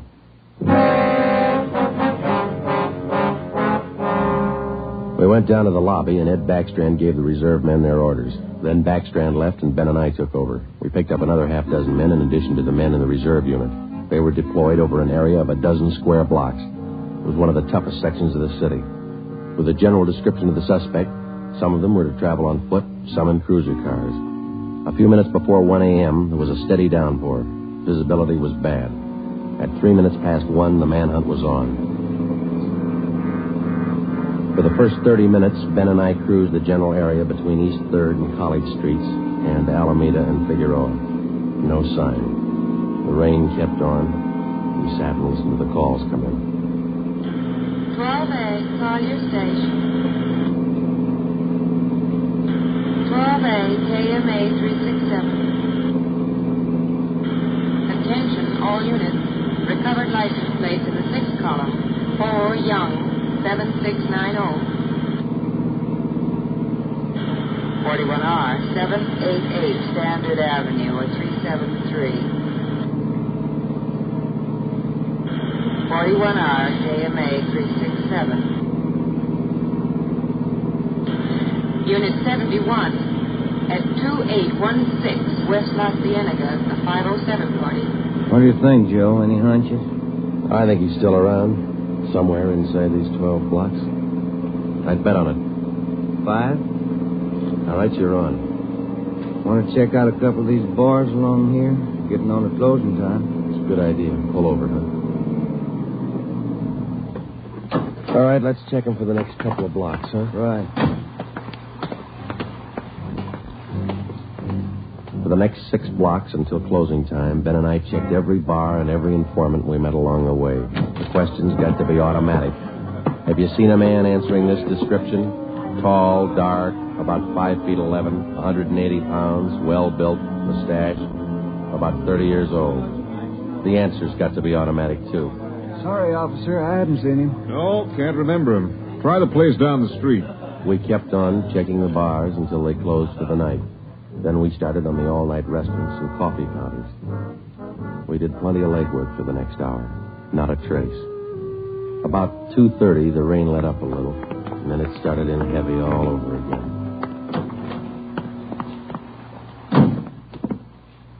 That finishes that block. Yeah, I better get the radio on. Yeah. Beautiful weather. Buy the bucketful. You want to smoke? Thank you. Control 4 to Unit 80K. Is Your that a match? location? Yeah. 80K, your location. KMA 367. That's us, Joe. You want to take it? Yeah, I got it. 80K to Control 4. 80K to Control 4. Our location, corner of Alameda and Commercial. KMA 367. 80K, stand by. Something doing. Maybe. No, hold on a minute. Control 4 to 80K. Go to the crime lab, code 2. 80K to Control 4, KMA 367. Crime lab. Maybe those prints paid off. Well, I hope so. Let's go. That killer sure picked fine weather to work in. Feels like I just been swimming in these clothes. Yeah. I hope those guys in the crime lab have the heater on. A hot bath and a warm bed lead me on. Attention, all units. Hold it. Let's get the radio. All units. At 420 St. John's Place, a woman screaming. At 420 St. John's Place, a woman... All right, double around, Ben. Hit the siren. I'll get the light. Right, hold on.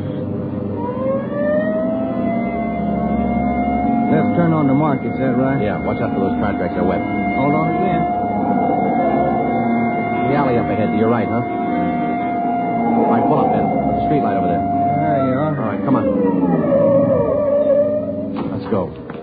Officer, over here! All right, what happened? Let's have it. This girl, Rita, she was coming home up the street. A man, he tried to grab her. He slashed her coat. Look at her. I saw him as he ran under the street light. Where'd he go? Down that way, down the alley, over that fence there. A big man. Davis, you there? Yeah, Joe. All right, Ben, go with Davis. Circle behind the alley. See what you can find. I'll call in. All right, come on, Dave. Yeah. Officer, look at her face. What's wrong with her? Severe state of shock, it looks like. Get her in the house, huh? I'll call an ambulance.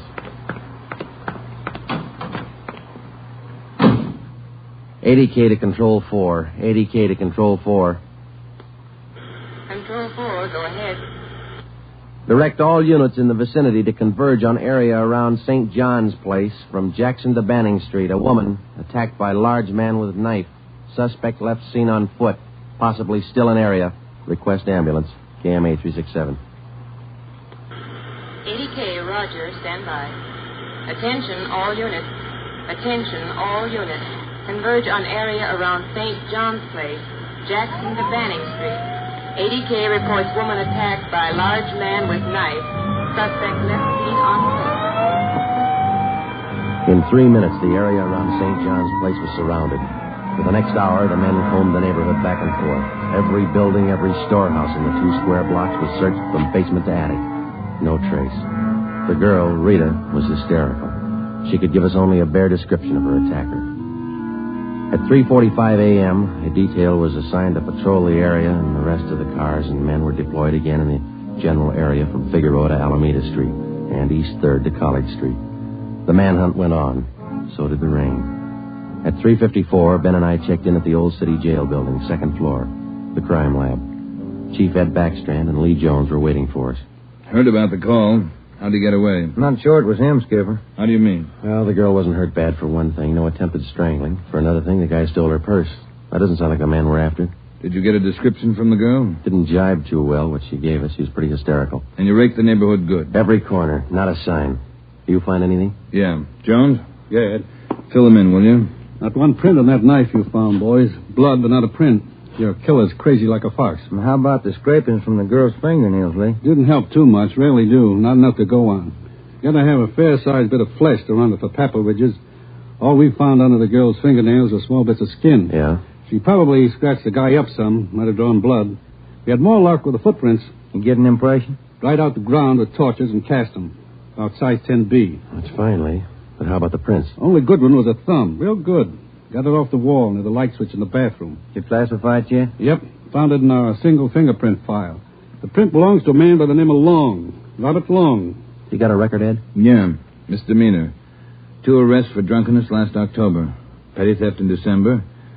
The mama sheet shows a dishonorable discharge from the United States Coast Guard in 1946. Age 29, 192 pounds, 5 feet 10 inches, dark hair, dark eyes. That's close enough. We got even closer, Joe. Long works as a counterman at the Cottage Cafe down on South Flower. Started there last week on the early morning shift, but he didn't show up for work last night. Good. Where'd you get the tip? The knife you boys found. It didn't have any prints, but it had a brand on it. We ran it down. It was taken from the Cottage Cafe. Mm-hmm. Any address on this Robert Long, Ed? Yeah, got it from his boss. Rooming house on East 1st. Landlady says he hasn't been home in 2 nights. Yeah, now we wait. Rooming house is staked out, and so is the Cottage Cafe, just in case Long decides to show up for work this morning. What time you got, Romero? 6 minutes past 4. All right. We've got every indication that Robert Long's the man we're after. His description, fingerprints, the knife, the footprint, his size. Maybe we're wrong. I don't think so. How about a motive, Ed? I think Robert Long likes to kill. He's thirsty for it. None of the victims were criminally attacked. They were strangled. Bodies mutilated. How about robbery? No. 2 of the women he killed had money in their purses. He didn't touch it. Well, what's next, Skipper? Back on the street? Figueroa to Alameda. East 3rd to College Street. Keep a net around that area and work it back and forth until we're positive he's not inside. I think he is.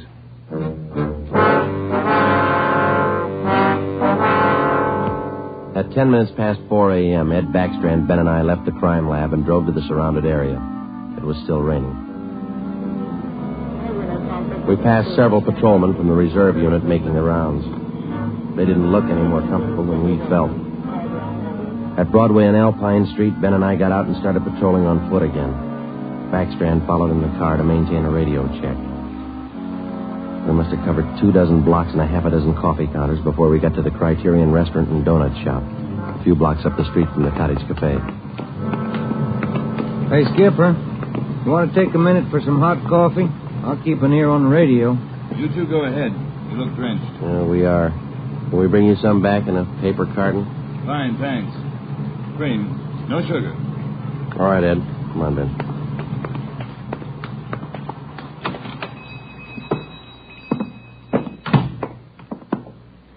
Place is empty. Yeah. Yes, sir, gentlemen. What'll it be? Hot coffee? Yeah, there's 2 of us here. Can you fix up 1 to go? Sure thing. Say, on that 1 to go, cream, no sugar. Right. Say, you fellas cops? Yeah, why? No offense, just wondering. Here you are. Thank you. Cop in uniform was around a couple hours ago. Wanted to know if I'd seen some guy he was looking for. Tall, about 190 pounds, mustache, about 30 years old. Yeah, that's the description he gave me. He was looking for the guy. So are we. Say, that's good. That other cop came in right at my busiest time, a little after 2 when the bars closed. You know, it gets pretty rushed, and I didn't have much time to think, so I just said no. Then after the cop left, I remembered. You saw a man answering that description tonight? Yeah. I would have told the cop, but I was rushed. You know how it is. No time to think, and then I remembered. Are you sure? Oh, I'm sure, all right. Whoever he is, he's a lady killer. What do you mean? No offense. There was a sharp-looking dame down the end of the counter, and this guy breezes in and picks her up. Talks to her about 20 minutes, buys her a cup of coffee, and they walk out together. Do you remember what she looked like? Oh, nice-looking dame. Not beautiful, you know, more on the cute side. Ben, you got that morgue shot? Oh, yeah. Here it is. Thanks. Here's a picture. This the girl? Let's see. Yeah, that's her. Who is she? I don't know, mister. Down at the morgue, they call her Jane Doe, number 7.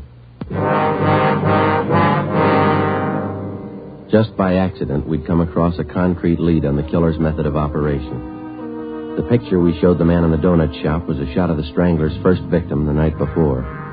Evidently, the killer would enter a bar, coffee shop, or restaurant, strike up a conversation with a woman, make friends with her, either buy her drinks or invite her to a bar in the neighborhood, and then the rest of the puzzle was still unsolved. We went back to the Cottage Cafe and checked with the men on stakeout. Not a sign of him, Chief. How are you men covering the place? Baxter up in front in the booth across from the cash register. Lyman's back with the dishwashers. I'm at the counter. When's Long due to report for work, Dave? At 5. About 20 minutes to go. You're lucky you're inside. It's wet out there. You're looking. All right, Davis. We'll be around about 5. Right, Chief.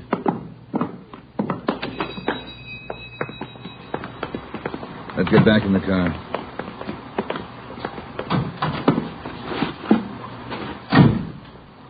Where to, Skipper? Cruise the next 2 blocks, but don't go too far. If Long shows up for work this morning, we want to be around. The next 10 minutes dragged by. The rain kept on. Backstrand chewed nervously on a cigar. At South Flower and First Street, the sewers were clogged with street refuse. The rain backed up and filled the intersection. A group of aircraft workers huddled together in the doorway on one corner, waiting for the bus. It was cold and damp. I opened one of the back windows in the car to get some fresh air in. Off in the distance and close by, we could hear the sounds of a big city waking up slow to a rainy January morning. It was 8 minutes to 5. Attention all units. Attention all units. At 780 East Main, a restaurant. Man answering description of murder suspect. All right, Romero, step on it. Right, Skipper. About 10 blocks away, Ed. Who's going to cover the men at the Cottage Cafe? If this is a blind lead, it won't take us long to find out. They can handle it alone if they have to. Hang on. Look out. We're skidding. That was a close one, Ben. Yeah.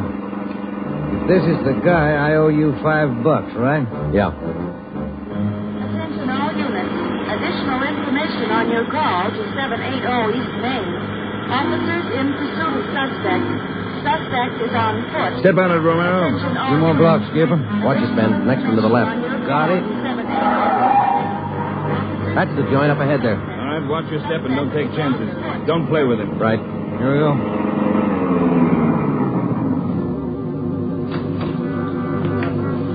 He went out the back, ran down that alley. Come on, Ben. Behind you? You men, hustle it. Circle around the block and choke off the alley. There. Emerson, Holmes, go in the right. Right, over the fence, Ben. Ben, look out, look out. You all right? It's not that good. Come on, Joe. All right. There he goes.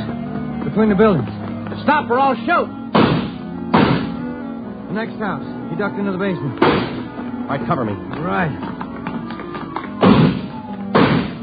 Come on, he broke through the garage doors. There's Davis. Dave, he slipped through. Get down to the next corner and ring the block. Yeah.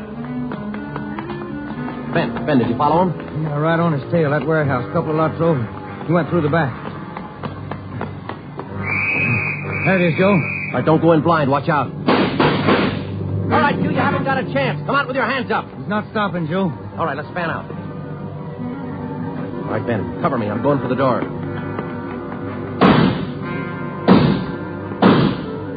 All right, Ben, come on. You're clear. You spot him? There he is. Let's get him. Close. He's in a good spot. Let's move. He's up in the loft. Come on, let's head for the stairs. Will you? Easy. You spot him, Ben? No. Not a sign. Ben, look out. That packing tape.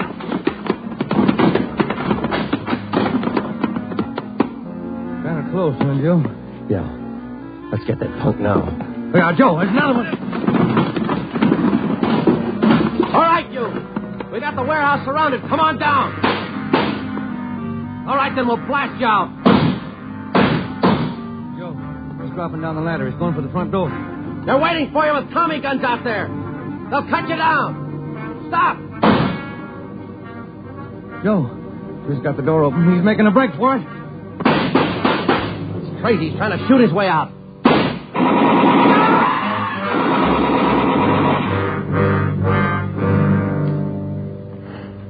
Well, he asked for it. Yeah. Let's take a look.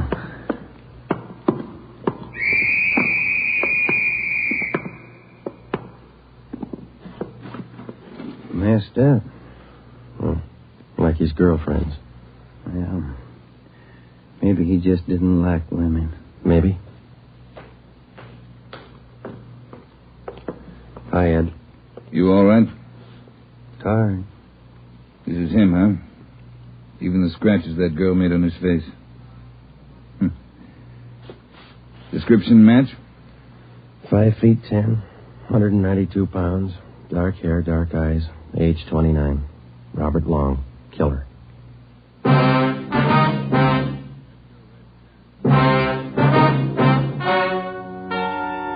The story you have just heard is true.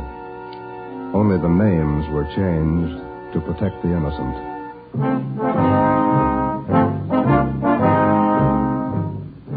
You have just heard the 10th in a new series of authentic cases transcribed from official files. Technical advice for Dragnet is furnished by the Los Angeles Police Department.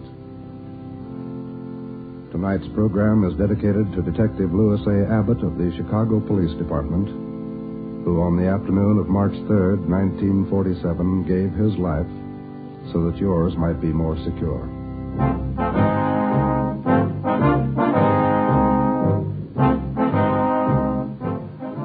Dragnet came to you from Los Angeles. If you enjoyed tonight's production of Dragnet, you'll probably want to listen this Saturday evening to a pair of adventure shows featuring two well-known Hollywood personalities. You'll enjoy Brian Donlevy, star of Dangerous Assignment. Also on Saturday's schedule is Richard Diamond, private detective, as played by the screen's romantic tough guy, Dick Powell. Listen to both of these exciting programs this Saturday over most of these NBC stations. This is NBC, the national broadcasting company.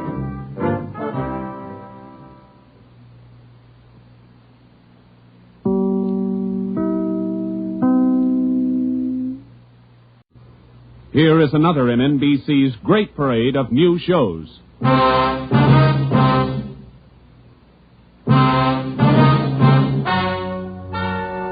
Ladies and gentlemen, the story you are about to hear is true. Only the names have been changed to protect the innocent. NBC brings you Dragnet.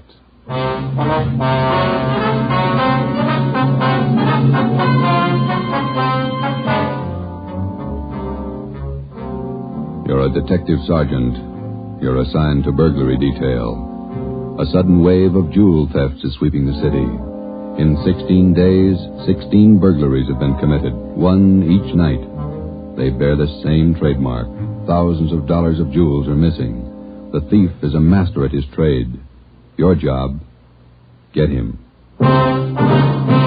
Dragnet, the documented drama of an actual crime, investigated and solved by the men who unrelentingly stand watch on the security of your home, your family, and your life. For the next 30 minutes, in cooperation with the Los Angeles Police Department, you will travel step by step on the side of the law through an actual case transcribed from official police files. From beginning to end, from crime to punishment, Dragnet is the story of your police force in action.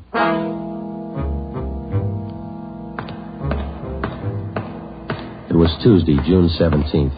It was warm in Los Angeles. We were working the day watch out of burglary. My partner's Ben Romero. The boss is Ed Backstrand, chief of detectives. My name's Friday. I was on the way into work that morning, and it was 7:53 a.m. when I got to room 45. Burglary detail. Hi, Joe. Oh, hiya, Walker. Gonna be a scorcher out today. Yeah, just like yesterday. Ben in yet? I think he's over in communications picking up the mail. Thanks. You guys been busy? Yeah, kind of. Jewel thefts. Anything big? No big hauls, but he's consistent. 16 nights in a row. Same guy? Think so. Same M.O. Yeah, everybody's got troubles. Gotta check some records. See you later, Joe. Okay, Willie. Burglary Friday. Yeah. Okay, Mike, soon as Ben gets back. He's picking up the mail. Right, bye. Hi, Joe. Hi, Ben. Hannon just called. Chief wants to see us. Take a look at these first. What do you got, overnight reports? Yeah, these two. Yeah. 2 of them. 3 diamond rings, 1 sapphire, 1 necklace, jade. Big haul. Look at the other one. Lady's watch, diamond band, emerald bracelet, tourmaline brooch. What's tourmaline, Ben?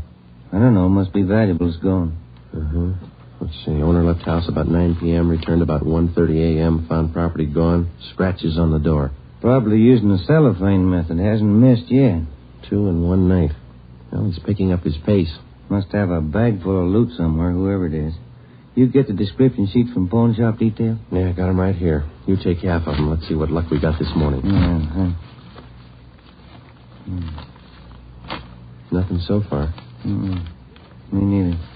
Let's see. I'll get it, Joe. Burglar Romero. Hi, Ben. Chief still wants to talk to you, boys. He's got an appointment at 8:30. Wants to see you before he leaves. Okay, Mike. Just checking some buy sheets. Be right in. Better make it fast. He's in a bad mood this morning. Okay, Mike. Thank you. Backstrand again? Yeah, he's in a bad mood. Come on. Wonder what's bothering him. Something's bad. He doesn't blow very often. Chief of Detective's Office, Hannon. Go ahead in, boys. He's waiting. Thank you, Mike. All right, ma'am. I'll connect you. Friday, Romero, sit down. Wait till I get the phone. Backstrand. Oh, yes, Mrs. Winthrop. Yes, ma'am. We're doing all we can. Yes, ma'am. Yes, ma'am. Yes, I'll do that. Yes, ma'am. Goodbye. Got trouble, Ed? Taxpayer, Mrs. Winthrop. You two ought to remember the name. We do, Skipper. 10 days ago, somebody lifted $2,000 worth of diamonds from her bedroom while she was at the symphony. Last night, she was hit again. A diamond watch, an emerald bracelet, and some kind of a brooch. Tourmaline. I don't care what kind it was. It's gone. What's the pitch? We just read a report a couple of minutes ago, Skipper. Could be a tie-in with those other 16 jobs. 16 jobs in 16 days. You haven't got a lead on the thief yet? Nothing shows up. No prints, nothing. What about the pawn shops? Nobody's tried to soak any hot stuff as far as we know. We double-checked the detail. We got every hock shop in town on the alert. Whoever it is, they've got to try to pawn the stuff sometime. Unless they're going to give diamond rings for Christmas presents. They haven't tried the pawn shops yet, Skipper. We're sure of that. Look, 16 burglaries in 16 days. Jewels and watches. Good ones. That's got to stop. It's got to stop soon, you understand? We'll stay right on top of it, Ed. We're doing all we can. For 2 weeks, I've had half a dozen women calling me every day. Society women. Some of them figure they should get extra treatment. They're only DR numbers to us, Skipper. They all get the same attention. I'll try and explain that to some of them. They think you're in on the racket. Maybe you boys would like to take these calls some morning. No thanks, Ed. All right, then, let's get some action. Keep the pawn shop operators on their toes and get after every known fence in town. That's all. I've got an appointment. All right, Ed. Check you later. Holding a call for you, Ben. Oh, thank you. Hello. Oh, hi, Max. What? Well, hold it. Be right down. First break, Joe. What do you got? Necklace and a watch. Both of them on the stolen property list. Where? Henry's pawn shop. 5th and Main. 6 minutes later, at 8:25 a.m., Ben and I drove up in front of Henry's Square Deal Pawn Shop. Quick cash, no red tape, watches bought and sold.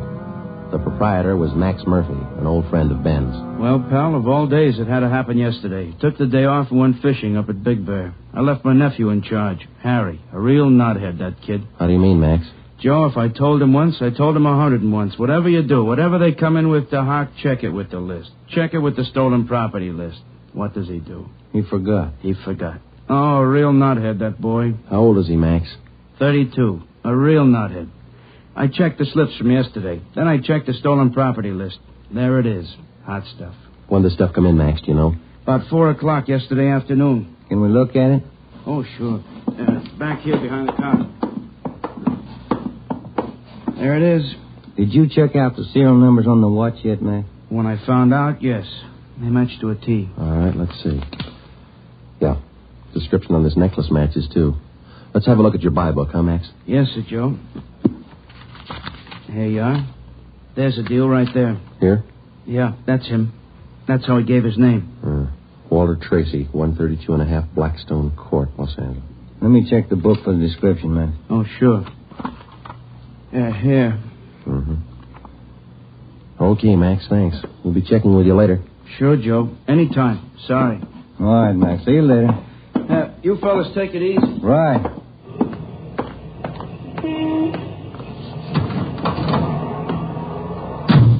Want to check and see if we're clear, Joe? Yeah, I will.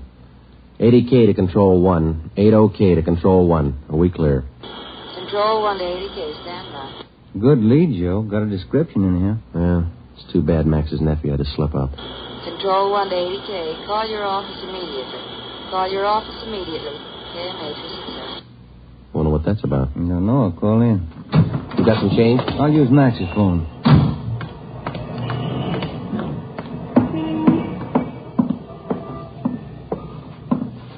Use your phone a minute, Max? Oh, you, Ben? Sure. Help yourself. Thank you.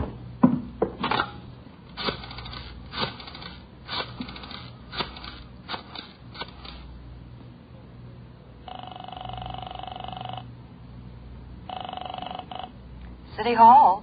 2524. 2524.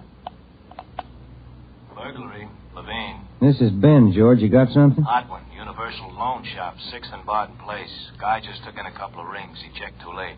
What you mean? He checked the form after the guy left. It was signed Walter Tracy.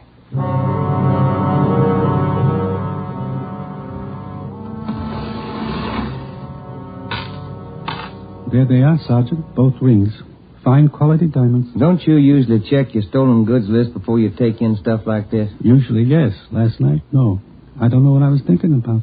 Can we have a look at your buy book? Right here. There it is. Walter Tracy. 699 Olive Street. 145 pounds, 5'9", dark hair, build, thin. We'll have to slap a hold on these rings. I know. I should have thought. Can you think of anything else that might help us to identify the man? Well, no. Had a light suit on. Nice cut. Very well dressed. Thank you. That's all for now. Here's a card. If the guy happens to drop back, give us a call, will you? Sure will, Sergeant. Say. Yeah? I've got some nice watch bands. Yours look gold. Can I interest you? No, thanks. Some other time. Come on, Ben.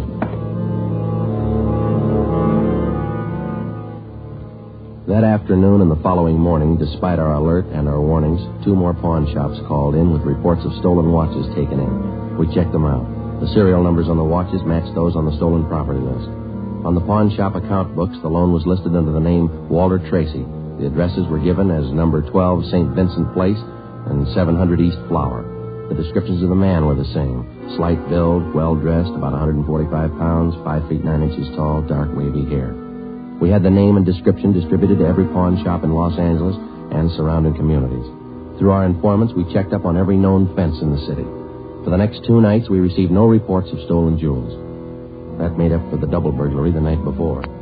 On June 19th, the box score read 18 successive nights, 18 successive jewel burglaries.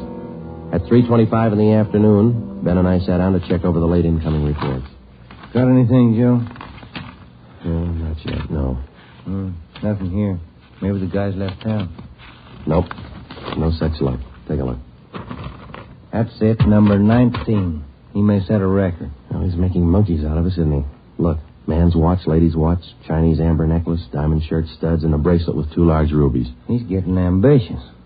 How's the value listing? Let's see. $1,800. 1 haul. I'll get it. Burglary Friday. Yeah. What? Yeah. Be right down. Stall him. Let's go, Ben. Where? Kaplan's down on East 2nd. Walter Tracy's in there now, trying to hock a gold watch.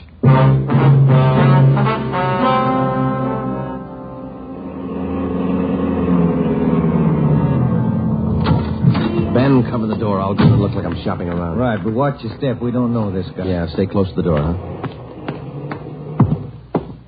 I'm sorry, that's the best we can do on the watch. Look, Mac, this is gold. 21 jewels. Well, that's the best I can do. Drop dead. What's the best I can do? Don't get sore. Yeah, sure. See you later. That's him, Sergeant. Walter Tracy. I stole him as long as I could. All right, I'll check back with you later. Did you spot the guy that just came out? Yeah, I went up straight. Let's follow him. Hustle it. You spot him, Ben? Straight ahead, about 15 yards. He's crossing the street. Yeah, let's get up a little closer. We're losing shore if the light changes. Come on, run for it. Watch the traffic light. That was close. He might have spotted us. He's going faster. Come on, Joe, run. Yeah. Don't lose him. The crowd's not helping. Hey, wait a minute. I bet you're a cop. You're chasing somebody. All right, let go of my arm, mister. Let go. Well, you don't have to get tough. Lousy cops think they own the street. I'm going to write the mayor's office. Come on, Joe. He's running for it. Yeah, I see him. Watch the signal up ahead. Hurry, Joe. Almost up to him. Into the parking lot. Hey, you! Stop! Look out, Joe. A gun. Yeah, I see. All right, get away. All right, smart guy. It's a nice job. Yeah. He's too fast for an honest man. Let's take him in. When we got back to headquarters, Walter Tracy was under technical arrest. We took him directly to the interrogation room. We searched him thoroughly. We had him take everything out of his pockets and put it on the table. Then we had him take all the money he had in his wallet, count it out, and hold it in his hand. What is all this routine? That's all the money you have on you? $47.17, right? Yeah. Okay, keep it in your hand. Ben, shake him down. All right, Tracy, take off your coat, shirt, tie, and your shoes and socks. What kind of a pitch is this? I'm no hood. Take them off. 2 big cops. You're not pinning anything on me. I don't care what you do. Sleeves, pockets, lining. Nothing in the coat, Joe. Get his shirt. Take it light with the threads, huh? Costs money. How about the trousers, Ben? Let's see. Cuffs, pockets. No. Let me get the belt. Zipper on the inside of the belt? No, it's clean. Shoes are okay. All right, Tracy, let's see the soles of your feet. I hope you don't mind. They're dirty. Why don't you take a shower? Let's see. All right, Joe, nothing. Put your toes back on. Yeah, thanks. All right, you. What's your name? Huh? I said, what's your name? You telling jokes? Walter Tracy. You know that. Your real name. How old are you, Tracy? 27. Where do you live? No place. Just got in town a couple of days ago. Where are you from? Salina, Kansas. Where you been sleeping the last 2 nights? The park, Pershing Square. Clothes don't show it. Pretty natty. I had him pressed. Where? Down by the square. I don't remember. You ever been arrested before? No. Where'd you get this gun, Tracy, the one you pulled on us? I didn't know who you were. Could have been a couple of hoods. You kind of look like it. Where'd you get the gun? I won it in a crap game coming out on the train. Where'd you get the watch? Graduation present. You want to run a make on him, Joe? The gun and the watch? Yeah, I'll call him. You can't prove a thing. Pawn shop records, Gilmore. Gil, is Friday. Can you give me a make on a watch? Sure, Joe. Go ahead. Time Master, yellow gold, man's wristwatch. Okay. Case number 716F23. Right. Movement number B351708. Got it. Okay. Now give me a make on this gun, huh? 32 S&W automatic. Serial number 579461. Okay. Call me back? Right. What's your station number? 2572. I'll ring you, Joe. Thanks. Having fun? What'd you do with all those jewels you stole? When do I get out of here? I don't think you're going to get out. You got nothing on me. How tall are you, Tracy? Get your tape measure. 5'9". How much you weigh? 140. I'm 27. My name's Walter Tracy. I come from Salina. I've been in town 2 days, and I don't know what you guys are talking about. You sound smart. You don't act it. And you're flying blind, copper. What'd you do with those jewels you stole? I don't know what you're talking about. What color are your eyes? I don't know. I'm colorblind. What color would you say your hair is? You colorblind, too? You ever been arrested before? Straighten out. He asked me that. I'm asking you. No. You ever done any big time? No. All right, I don't care if you level with us or not. We're going to make you on those prowl jobs, all 19 of them. Sure. You guys are smart. You got in Los Angeles 2 days ago, is that right? Yeah. You don't know anything about any jewel thefts. That's what I said. And how come your name and your handwriting's on the account books in 4 pawn shops in Los Angeles? It's not mine. You can't prove it. We can, Tracy. Come clean. What'd you do with the stuff you stole from 1250 Moraga Drive, June 5th? I didn't steal any stuff. What'd you do with the rings and watches you took from 1400 Placerville Road, June 9th? I wasn't in town. What'd you do with the diamond dress pins you stole June 13th, 123 South Van Ness? Did I do that? You're not only kinky, you're a bad liar. You prove it. Border get you a sawbuck, your prints bounced, Tracy. Our handwriting man's gone to work on those signatures of yours.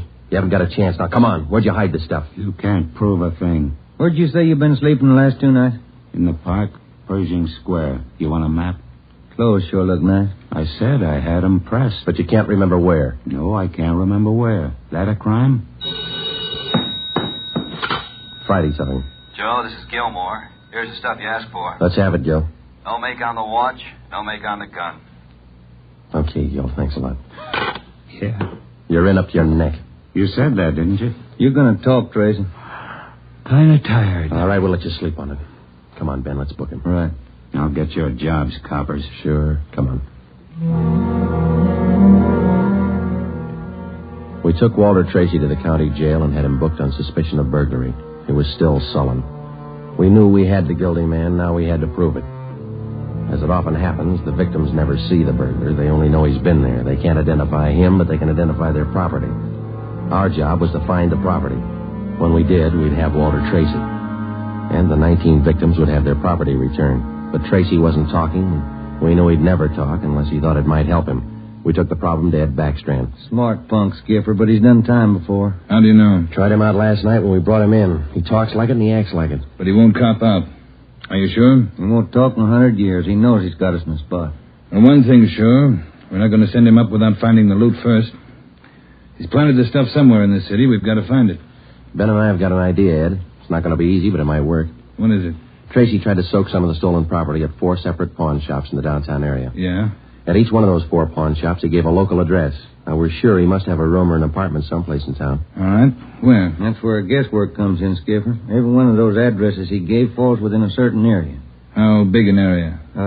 You've got that street diagram, Joe? Yeah. Here it is, Ed. From Figueroa here to San Pedro, and from Pico down to 1st Street. The area's about 12 blocks wide, 14 blocks long.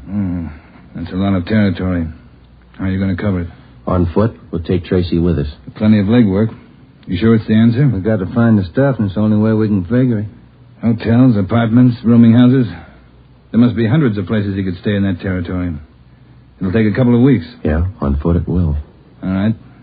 It's tough, but it's your idea. Go to it. An hour after we left Chief Backstrand, we got Tracy out of his cell in the county jail and started our canvass of the appointed area. We took the usual precautions and handcuffed Tracy's wrists to our own. We started the search for his hideout at 1st Street in Figueroa. It was a warm day in Los Angeles. The temperature was 91. After the first 3 hours, I could tell Ben's feet were ready to give out, and so were mine. We couldn't even have the comfort of complaining. That had encouraged Tracy, and he was cocky enough already. He cursed and threatened every step of the way. My legs off. All right, quit pulling, will you? Come on, Tracy, up the stairs. Another one to check. Warm day, Joe. Yeah, a little. What do you mean, a little? Must be 110. Yes? What is it? You the manager? Yes. Could you tell me which apartment this man has in your house, ma'am? Who, him? Yes, ma'am, this one. Never saw him before. He don't live here. All right, ma'am, thank you. Yeah. Hot, ain't it? When are you going to get wise? Come on, Tracy. Well, that finishes this side of the street. You want to cross over, Joe? Yeah, let's go. I'm hungry. I want to eat. After we cover the other side of the street. You can't do this to me. I'm going to get a lawyer. I'll have your jobs, both of you. Yeah, come on. We only got a couple of hundred places to cover.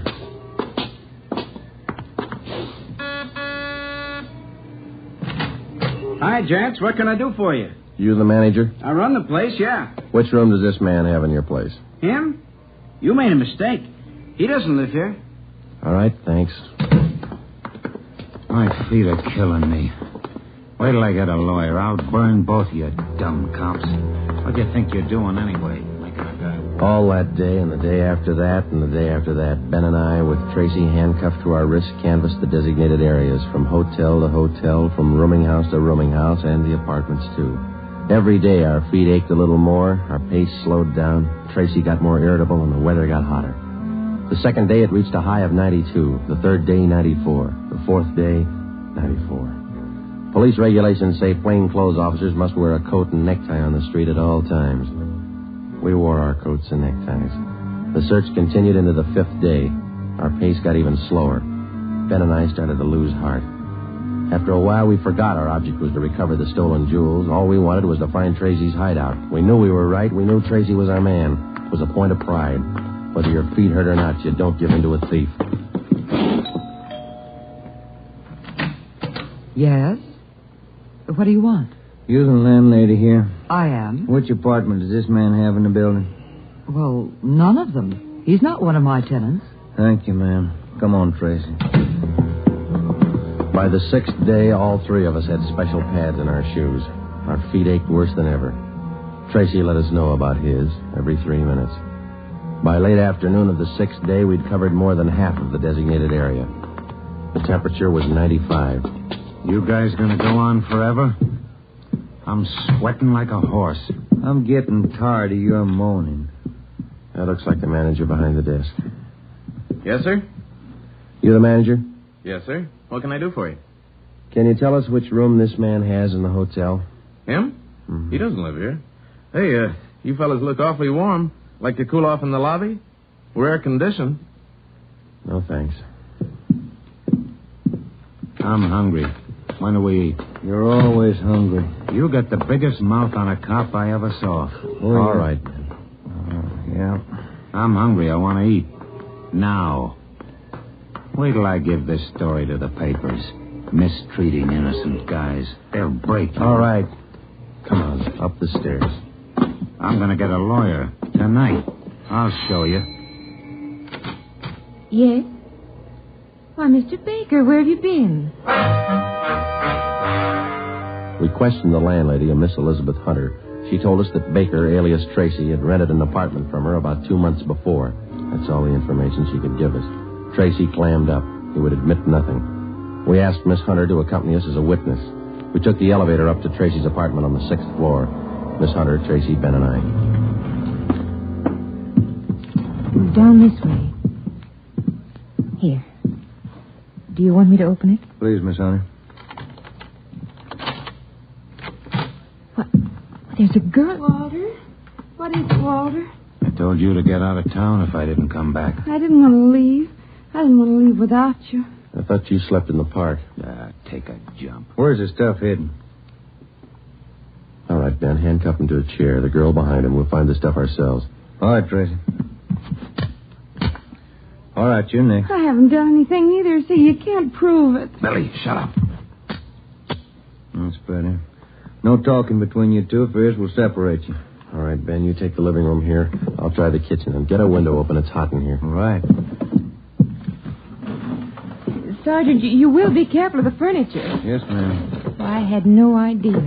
You, Mr. Baker, of all people. Don't talk to him, please, ma'am. Oh, yes. Tin cop. Why don't you spell? Ben, look. It's only the beginning. He's got the stuff scattered 7 ways for Sunday. We're going to need help. In the milk bottle? Yeah, 2 rings, 3 loose diamonds, and this bottle of mayonnaise. We found some kind of a brooch in it. A couple of watches taped to the underside of the kitchen sink. All right, you. Convinced? Okay, Ben. Call Backstrand. There was a definite possibility that Walter Baker, alias Tracy, had stored some of his stolen loot outside his apartment. We stood little chance of ever recovering it unless we got him to break.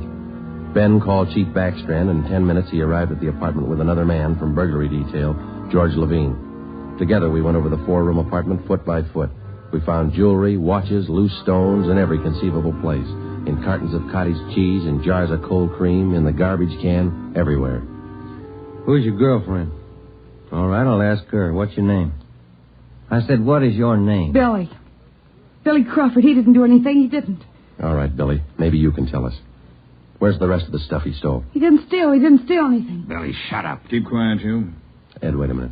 What? Just a minute. I want to look over here. Papers. Taped to the underside of that top drawer. What is it, Friday? No, you can't. You can't. Look at these. All right, you found them. I'll talk. No, Walter, don't. Parole papers. He's an ex-con. Yeah, I'll cop out. Don't do it, Walter. Billy, shut up. Dumb dame. The rest of the stuff, where is it? On the roof. Inside the ventilator, the one near the front, you'll find a couple of paper bags. That's it. Levine? Got it, Chief. I'll check it. Your papers say you did time in Oregon. What for? Fell for robbery. Did 5. I owe him 7. What about the girl? Walter, I'm going with you. Her? I don't know. You figure it. All right, Friday. Romero, take the girl to Lincoln Heights and book her. We'll take him. Right, Ed. Come on, Ben. No, Walter, I want to go with you. I'm sorry, ma'am. This way out. All right, easy, lady. No, wait a minute. Just a minute. Walter? You're a dumb dame, Billy. So long. Walter. All right, come on, let's go. What's the matter? You feel all right? He lied. He said he loved me. He lied to me. Don't feel hurt, lady. He lied to everybody.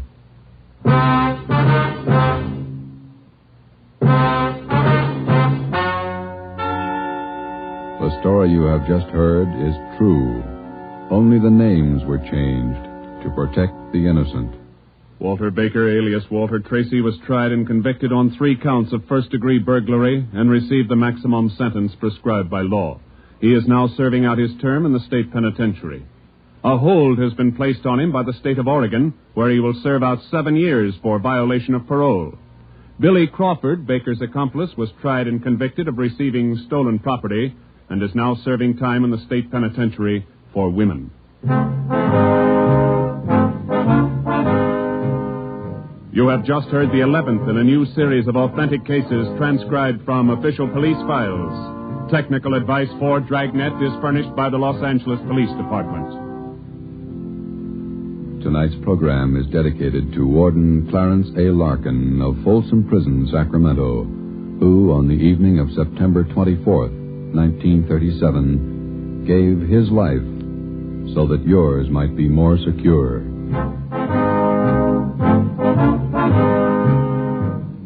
Dragnet came to you from Los Angeles.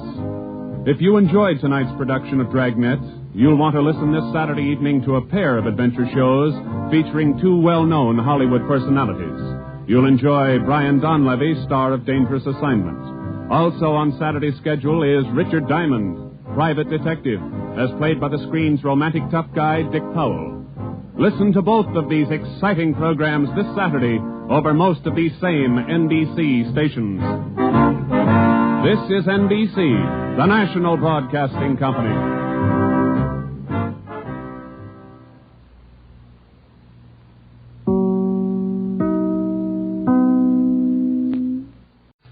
Here's another in NBC's great parade of new shows.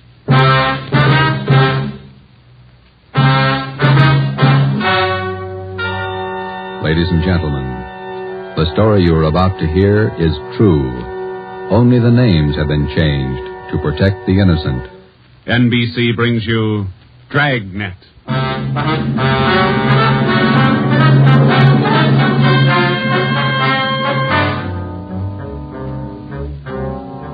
You're a detective sergeant. You're assigned to robbery detail. An armed gang of blitz bandits has started to work in your city. Their pace is fast, 4 and 5 robberies each night. The criminals are not amateurs. They're well armed, dangerous. Your job, get them. Dragnet, the documented drama of an actual crime, investigated and solved by the men who unrelentingly stand watch on the security of your home, your family, and your life. For the next 30 minutes, in cooperation with the Los Angeles Police Department, you will travel step by step on the side of the law through an actual case from official police files. From beginning to end, from crime to punishment, Dragnet is the story of your police force in action. It was Thursday, October 23rd. It was windy in Los Angeles.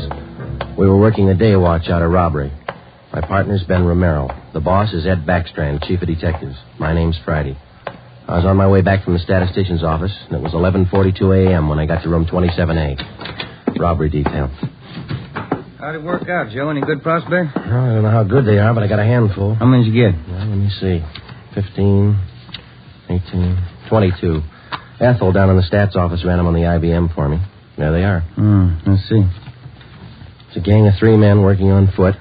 Blitz robberies. They only take cash. MO is tie-ups. Work from 8 to 10 at night. One of the gang's tall, the other 2 short.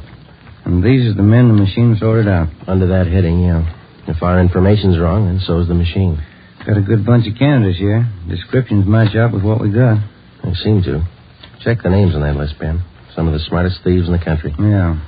Tommy Willis, Ray Grappa, Kemp Satelli, Manny Roberts, George Cross, Mario Koski.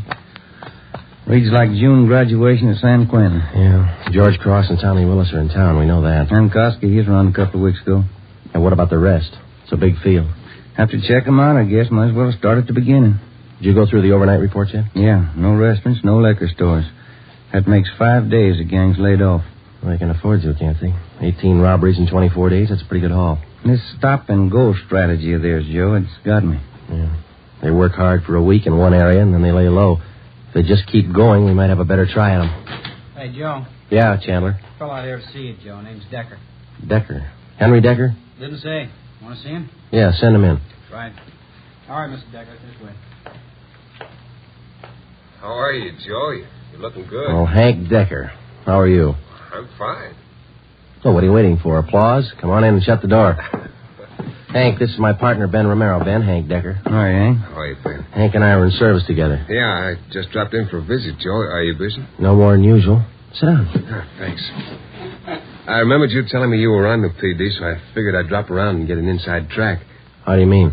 I just filed with Civil Service to take the exam next month. Figure I'd like to work at being a cop. He's shell-shocked, Joe. Great pep talk you boys hand out. You sure you want to be a cop? Oh, look, I'm 30 years old, Joe. I'm married, high school education, about a year of junior college. What's your wife think? She's not sold. Well, that's why I dropped in. How about coming out to the house for dinner tonight? You want me to sell her? Just talk to her. 7 okay? Yeah, 7's okay. I'm glad to have met you, Ben. Same here, Decker. See you again. Bye, Joe. See you tonight, Hank. Well, what do you think, Ben? Ought to make a good cop.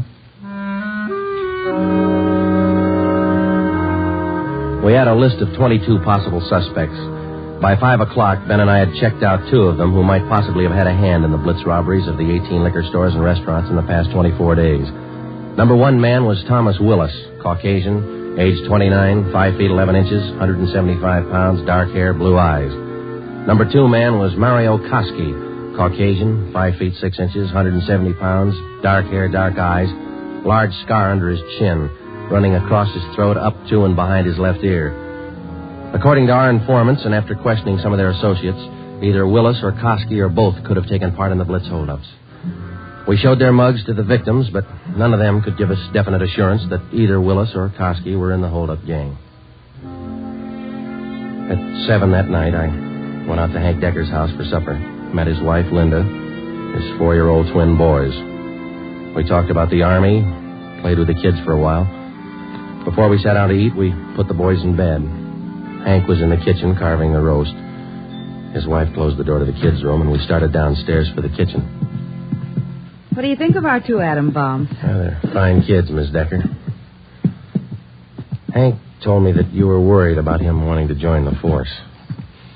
I was 12 years old when my father was shot down. He was a policeman in Des Moines. He was only 37 when he died. I wouldn't know what to do if anything like that happened to Hank. What do you want me to say? But does Hank really want it? Can't you talk him out of it? You're his wife. Can you? No, I think it's his choice, Miss Decker. He's going to have to make up his own mind. I'm sorry. If it's what Hank wants, I guess I worry too much. A lot of women marry cops. They have, and they will, and they all worry. Hank will be all right. Will you guarantee it, Joe?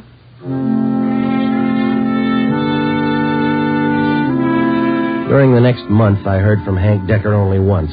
He was studying hard. During the same month, Ben and I were working hard, trying to find some kind of a concrete lead to break the Blitz gang. There had been no subsequent holdups which seemed to tie in directly with the gang or its operations. From the list of possible suspects which Ben and I made up, 18 names had been eliminated for one reason or another. Either they were in jail at the time of the robberies, out of the Los Angeles area, or out of the state. But 4 names remained: George Cross, Tommy Willis, Mario Koski, Julian Brock. During the latter part of the month, George Cross was booked on a minor charge, and we questioned him at that time. He showed no knowledge of the holdups. Nearly 2 months after the robberies were committed, Ben and I were still without a solution as to the whereabouts of the gang. Never known a Blitz gang like this way before, Joe. Once they get wound up, they usually go until they're caught. Yeah. Did you get out those telegram checks to the east yet? Last night before I went home. Sent out all 3. Willis, Koski, and Brock. I'd like to find just one of them. Chicago might have something. That's Koski's old hangout. Willis, too. What about Brock? He's from Kansas City, isn't he? Yeah. I got a wire, too. Might have an answer from one of them tomorrow. That's a slow job. We'll have to wait it out. Guess so. No follow-ups from the victims we talked to. I'll get it. Robbery Friday. Oh, hiya, Joe. Hank Decker. Congratulate me.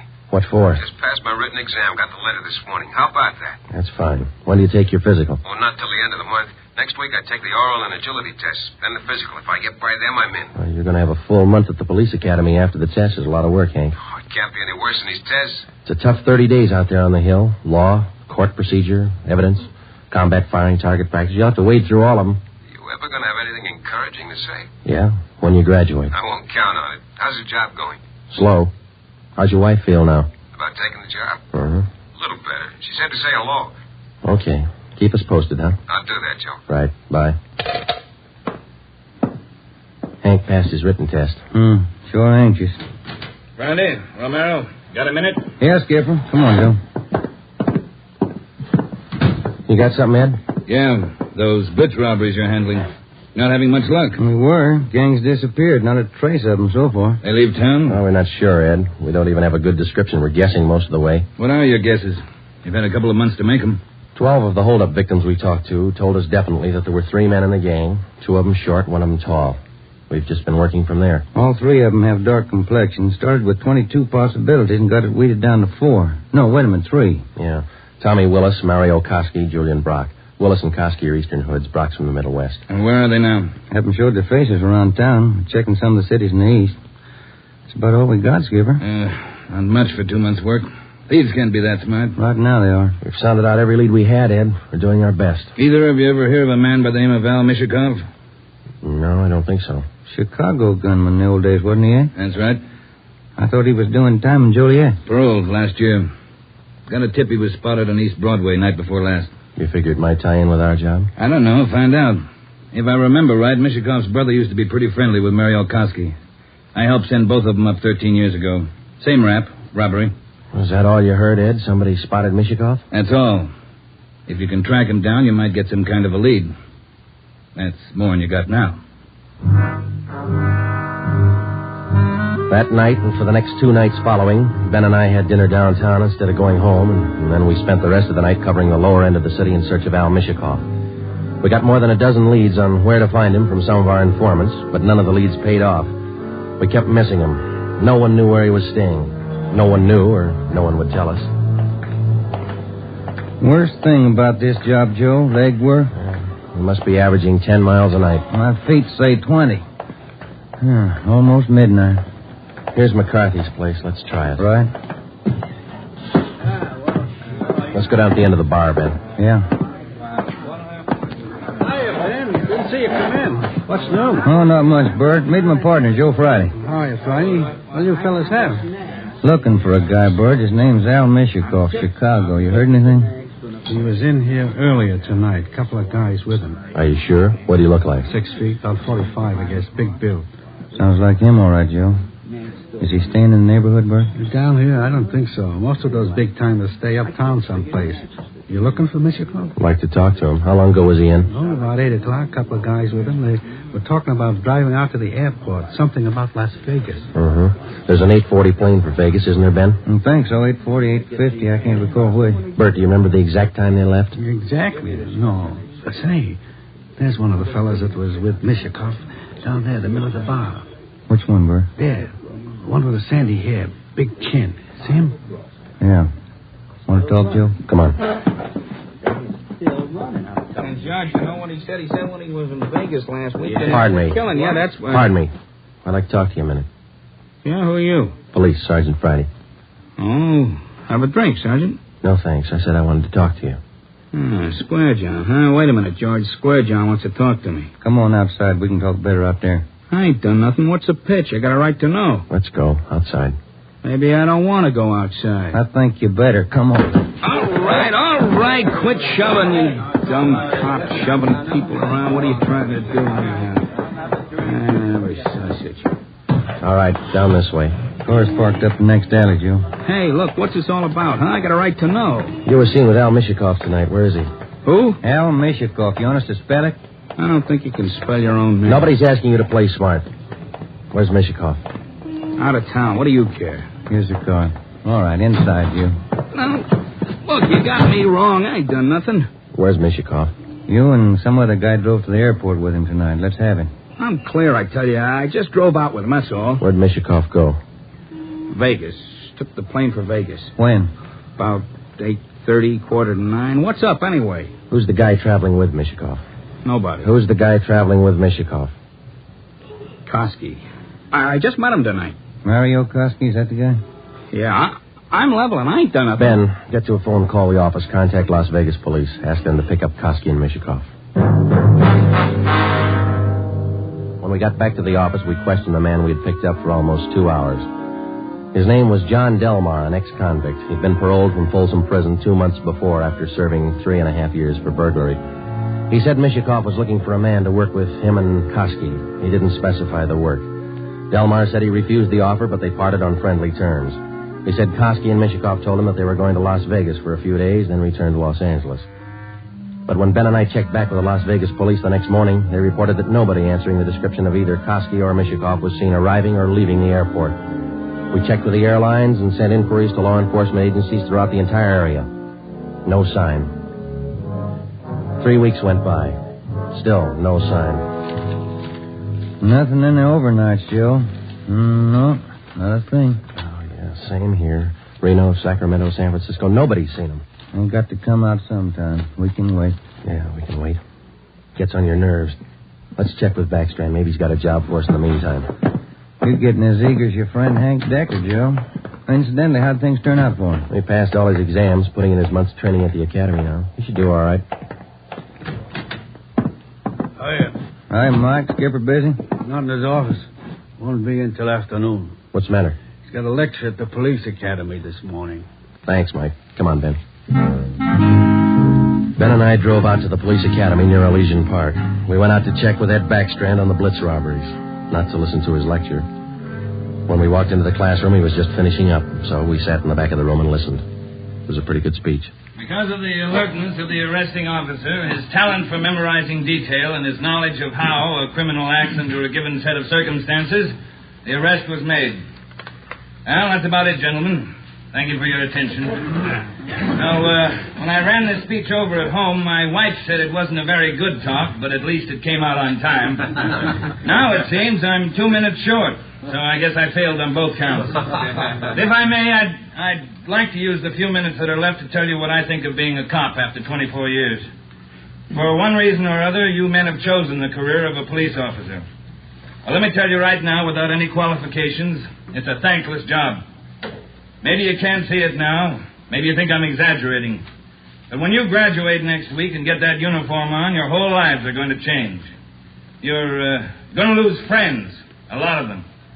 They'll want parking tickets fixed, some other favors. You'll have to turn them down, so you'll be a heel, a fathead. When you're on the beach, you're going to meet the cream of society and the scum, the lowest. Sometimes you won't be able to tell the difference. Some of you will have to work with thugs, two-bit gangsters, dope addicts, cheap women. All the human garbage you can find in a big city.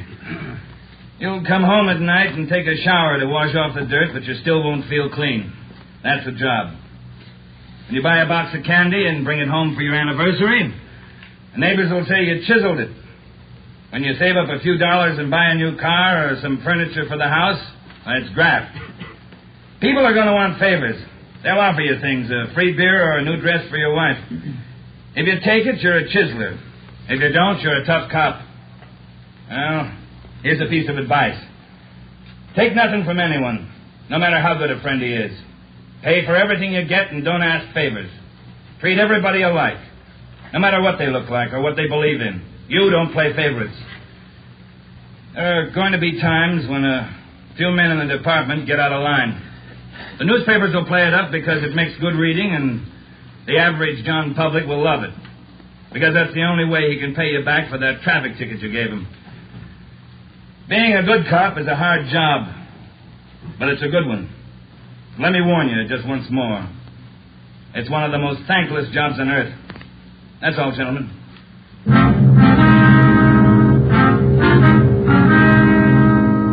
The following week, Hank Decker graduated from the police academy and hit the transfer list for a regular assignment. He drew a job of teaching combat firing and boxing at the academy. He didn't like it, so he put in a request for a transfer and waited. For the next 6 weeks, Ben and I waited, too, for some sign of the Blitz bandits. There wasn't any. The only possible suspects, Mario Koski and Al Mishikoff, had disappeared completely. We kept a close check on every possible avenue of information. Still, no sign. Ben and I were transferred to the night watch on robbery for a few weeks, and that gave Hank Decker a chance to drop in and visit with us a couple of hours when he went off duty at the academy. He was still as eager as ever. Hi, Ben. Joe, anything new? Hi, Hank. Nothing here. What about the academy? Oh, big news. What's up? Getting a transfer starting next Monday. Going to start on the beat. Thought you were all tied up with that boys' club you started out there. Oh, I was, but Hanson's going to take over when I leave. The kids sure love it. Free swimming in the pool, boxing lessons. We teach them everything. Where's your beat going to be, huh? Central, right in the downtown district. Might learn something, huh? You'll learn a lot if you want to forget most of it. Look, it's 7:15. Don't you ever go home for dinner, Hank? Oh, getting the wife used to it. This new shift's going to be night work, you know. Wait till you're on it for a year, and then you tell us how you like it. A year? I want to be in the detective bureau after a year. Well, you're not even going to last a year if you don't get home to dinner. Your wife's called twice this week already. She calls me. Okay, when did she call tonight? She hasn't yet. Oh, I guess I better head her off. Let me know if anything breaks, huh, Joe? I'd like to tag along. Okay, Hank. Well, on your way. Okay, good night. So long. Good night. Yeah. How eager can you get? Were we like that when we started? Not me. I never had that much energy at one time my whole life. Hot shot, Joe. I'll get it. At 767 East Broadway, a liquor store, 211 and Sluggy. At 767 East Broadway, a liquor store, 211 and... 767 East Broadway, 211 liquor store. Let's go.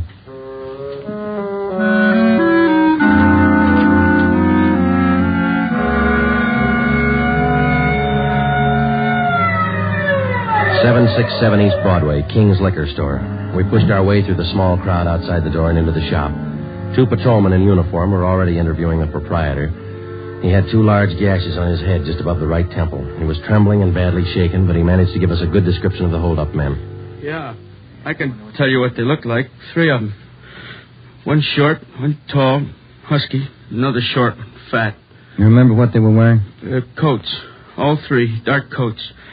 One of the short men, he had a big scar here on the throat, like this. After the three men robbed the store, they slugged me and tied me up. Turner, this man's hurt. You call an ambulance? On the way, Sergeant. That's fine. We have just one more question, Mr. King. Here's a handful of pictures. We'd like you to tell us if any one of these men were in the gang that held you up tonight. Let me look. There you are. Take your time. No, not him. No. Oh, this one. Here. He took the money from the register. Would you look through the rest, please? Or any more? Let me see again. No. Oh, here. Another one. The fat one with the scar. This is him. I think he's the one that slugged me. Thanks, Mr. King. Here's our card. We'll be contacting you later. Turner, will you and your partner take the crime report? We've got some checking to do. Right, Sergeant. Thanks. Come on, Ben. Yeah. Koski and Mishikov. You picked out both of them, Joe. Yeah, we certainly did, didn't we? Attention, all units. Attention, all units. Wait a minute. The southeast corner of Broadway and East 3rd, a liquor store and restaurant of 211, code 3. All units. The southeast corner of Broadway. Come on, Ben, let's roll.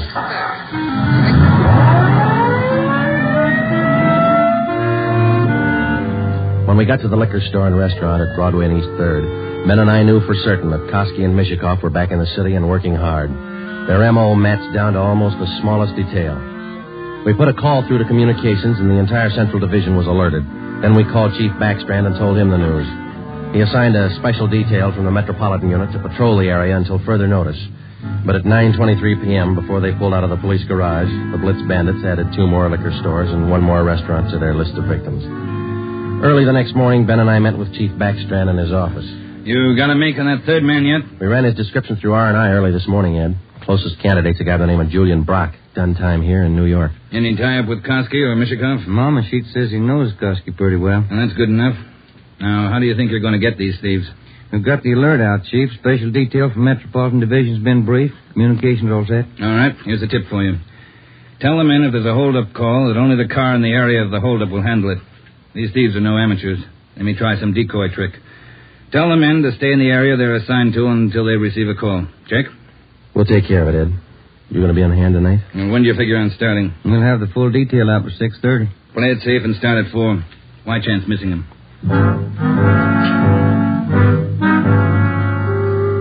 At 3:30 that afternoon, we left the police garage with the special detail from Metropolitan Division, and we started to cruise the central area. We weren't looking for any action the first few hours, and we didn't get any. The 5 o'clock traffic in the downtown area was heavy as usual. Hope that gang holds off till after 6. We couldn't get out of this traffic if our lives depended on it.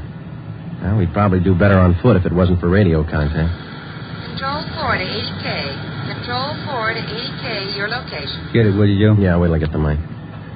80K to Control 4. 80K to Control 4. Our location on Spring Street between 2nd and 3rd. 80K, stand by. 80K, call your office code 2. Call your office code 2, KMA 367. 80K to Control 4, Roger, KMA 367. Yeah, now what do I do for a parking space? You know, you're lucky. That guy up ahead there, he's pulling out. Good, that hasn't happened to me in 6 months. Okay, hold on, Ben. I'll be back in a minute. Yeah.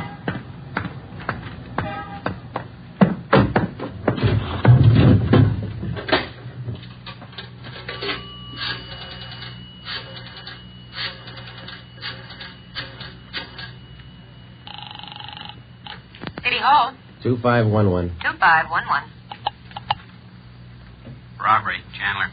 This is Friday, Bill. You want us? Yeah, just a minute, Joe. Chief wants to talk to you. Hello, Friday. Yeah, Ed. Cruiser car just brought in a guy answering the description of Mario Koski. Yeah? Get over here right away and question the guy. If it is Koski, wait and I'll go home early. Ben and I went back to the office and questioned the man who gave his name as Conrad Larkin. He was Koski's approximate height and weight, same color hair, same color eyes.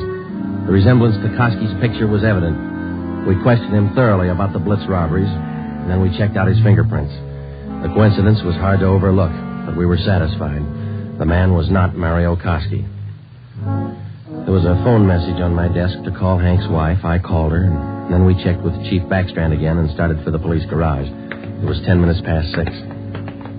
Hey, Ben. Joe, wait a minute, will you? Oh, hi, Hank. What's all excitement? I heard about those jobs last night, the Blitz gang. How about tagging along tonight? What's the stare? Well, suit yourself, Hank. When are you due home for dinner? I told the wife I'd eat out tonight. You sure you're not due home for dinner? No, not tonight, Joe.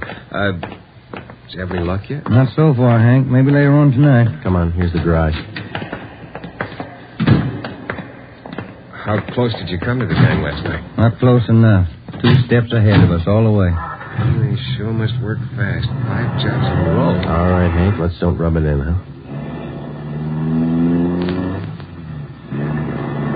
Hey, Ben, watch it, will you? Yeah. Woman driver. How about it, Joe? You think I can make the outfit? You talk to Ed Backstrand. He might get you a transfer after a while. Yeah, I might try it. Joe, look across the street. There's a guy coming out of the bar. Where? In front of the bar. He's standing there. Guy in the dark coat, you see? Yeah. 2 other guys behind him. Who is it? I can't be sure. Ben, you better pull up. Koski. Looks just like his picture. All right. Come on. All right, hold it, mister. We want to talk to you. Run for it, Al. Cover. Watch it, Joe. Hank, get down. Get down. 2 of them down, Ben. Other one went up alley. Let's go. Did they get Hank? Yeah. All right, hold it right here. All right, Koski. Throw out your gun and come out with your hands up. All right, let's return the fire. Come on.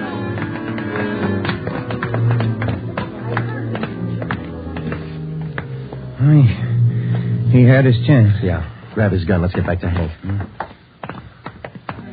Did you get the guns from the other 2? Yeah, they're dead. Hank got them both. All right, one side, please. Officer, did you call an ambulance? Yeah, they're on their way. Come on, Ben. One side, please. Will you let us through? Hank, how you doing? Not so good, Joe. Ben, will you get the crowd black? Give him some air. Would you just move back? Joe, All right, easy, Hank. They'll be here in a minute. Hank? Hank? How's it doing, Joe? Gone? Yeah. Come on.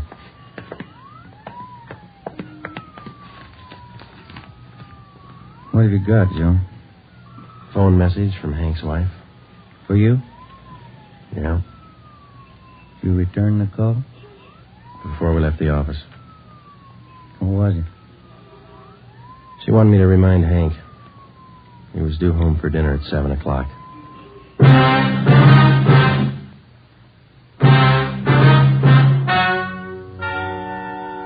The story you have just heard is true. Only the names were changed to protect the innocent.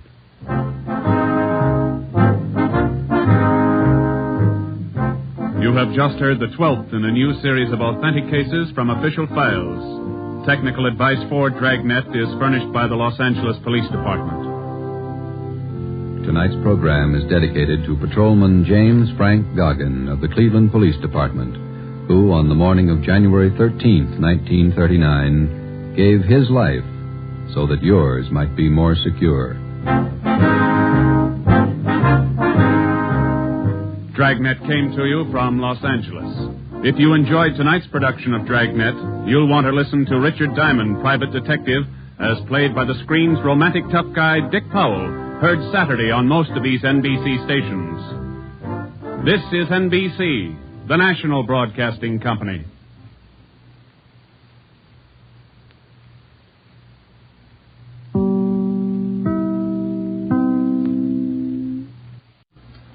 Here is another in NBC's great parade of new shows.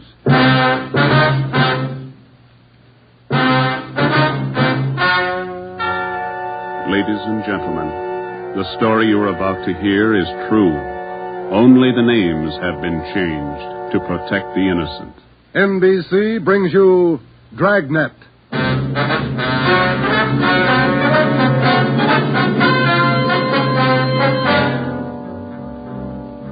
You're a detective sergeant. You're assigned to auto theft detail. In 3 months, more than 250 cars have been broken into. Property amounting well into thousands of dollars has been stolen. 2 youthful members of the gang have been apprehended. The all-important brains of the criminal ring, the leaders, are still at large. Your job, get them. Dragnet, the documented drama of an actual crime, investigated and solved by the men who unrelentingly stand watch on the security of your home, your family, and your life. For the next 30 minutes, in cooperation with the Los Angeles Police Department, you will travel step by step on the side of the law through an actual case from official police files. From beginning to end, from crime to punishment, Dragnet is the story of your police force in action. It was Monday, March 2nd. It was cold in Los Angeles. We were working the night shift out of auto theft. My partner's Ben Romero. The boss is Ed Backstrand, chief of detectives. My name's Friday. I was on the way back from the interrogation room, and it was 10:58 p.m. when I got to room 26, chief of detectives' office. Real tough kids, aren't they?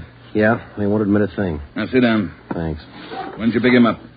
About 8:30 tonight in the parking lot behind the Star Theater out on Sunset. He was lifting the radio out of a 48 convertible. He's had lots of experience. The report says you picked up a 19-year-old girl with him. She was waiting for the guy in a parked car across the street from the theater. The car was full of loot. The first real break we've had on those auto burglaries in 3 months, and it's no good to us. Neither one of them will talk. They won't even admit they know each other. You run makes on them? Just did. We've been questioning the boy for an hour, getting nowhere. What's his name again? Freeman, Stanley Freeman. Oh, yeah. Age 20. Address? Butte, Montana. Down here for a vacation. He doesn't lie very well, Ed. He's never been to Butte, Montana in his life. Knows less about the town than I do. Well, get to him. Right, Ed. Where'd you put the girl? We had a policewoman take her to our office. We can talk to her when we finish with the boy. Now, what's her story? Hasn't any. She won't even open her mouth. 19 years old, probably needs a good spanking. Now, get him to talk. Right.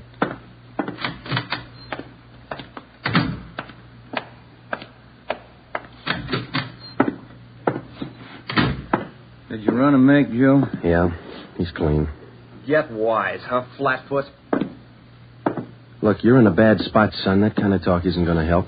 Says you. We caught you red-handed trying to steal a radio that didn't belong to you from a car it didn't belong to you. Is that right? That's enough to send you to San Quentin, boy. You better give us the story. Shut up. We got all the evidence we need for him. Maybe you don't realize how serious this is. We've had more than 250 car burglaries in this city in the past 3 months. Over $200,000 worth of property's been stolen. That's a lot of money. So what? So you're the number one suspect, young fella. Your method of operation in breaking into that car tonight is the same used in most of the other burglaries. That means you're not going to be tried just for this job tonight. What are you getting at, Flatfoot? Listen, son. In the state of California, breaking into a locked car is a felony. You can go to state penitentiary for that. And we're going to file a complaint of burglary with the district attorney in the morning. You say you're from Butte, Montana. All right, I don't believe you, but we'll make sure.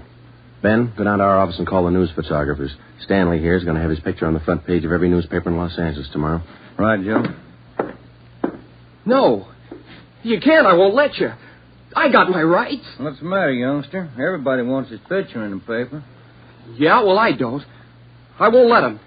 We got your picture already for him, remember? They took it when they fingerprinted you. You can't use it. You can't. I'll get a lawyer. Reporters will be over in a couple of minutes. We have to give them your story and your picture, too. This one. You won't. You won't. Give it to me. All right. Give it to all right, me. Freeman, get your hands off him. Now, sit down. All right. Now let's have it straight. Don't let him use the picture. Don't let him. You can't. You can't. We got to have the truth, son. Now, look, you're 20 years old. You know right from wrong. You'll have to take your medicine. If you cooperate, we'll do all we can to help. I live out in the Wilshire district. All I wanted was a little extra money. We didn't take much. We didn't think it was so wrong. It was stealing, Freeman. You know that's wrong. Where do you live out there? Piper Avenue. 821 Piper. You won't give him my picture. You live there with your family? Yeah, my mother. Father's dead. Promise me you won't give him the picture. My mother, she'd see it. Promise me. You're working with a gang on those auto burglaries. We know that. Now, who are they? Where are they? And what's the setup? I can't. They'd get me for it. Who'd get you? I can't tell you. I can't. Who's your girlfriend, Stanley? The one you were with tonight? Joanne Miller. Where does she live? Piper Avenue, same as me. Lives on the same block, 866. That her home? She live there with her folks? Yeah. Mother and father. They work. And you got her into this. Isn't that the story she gave us, Ben? I did not. I didn't. It was her. She said a bunch of kids were doing it. It was quick money, something to do at night. She started it. All right, Romero. I'll go see the girl. You stay here with Freeman. All right, Joe. Just stay put in that chair for him.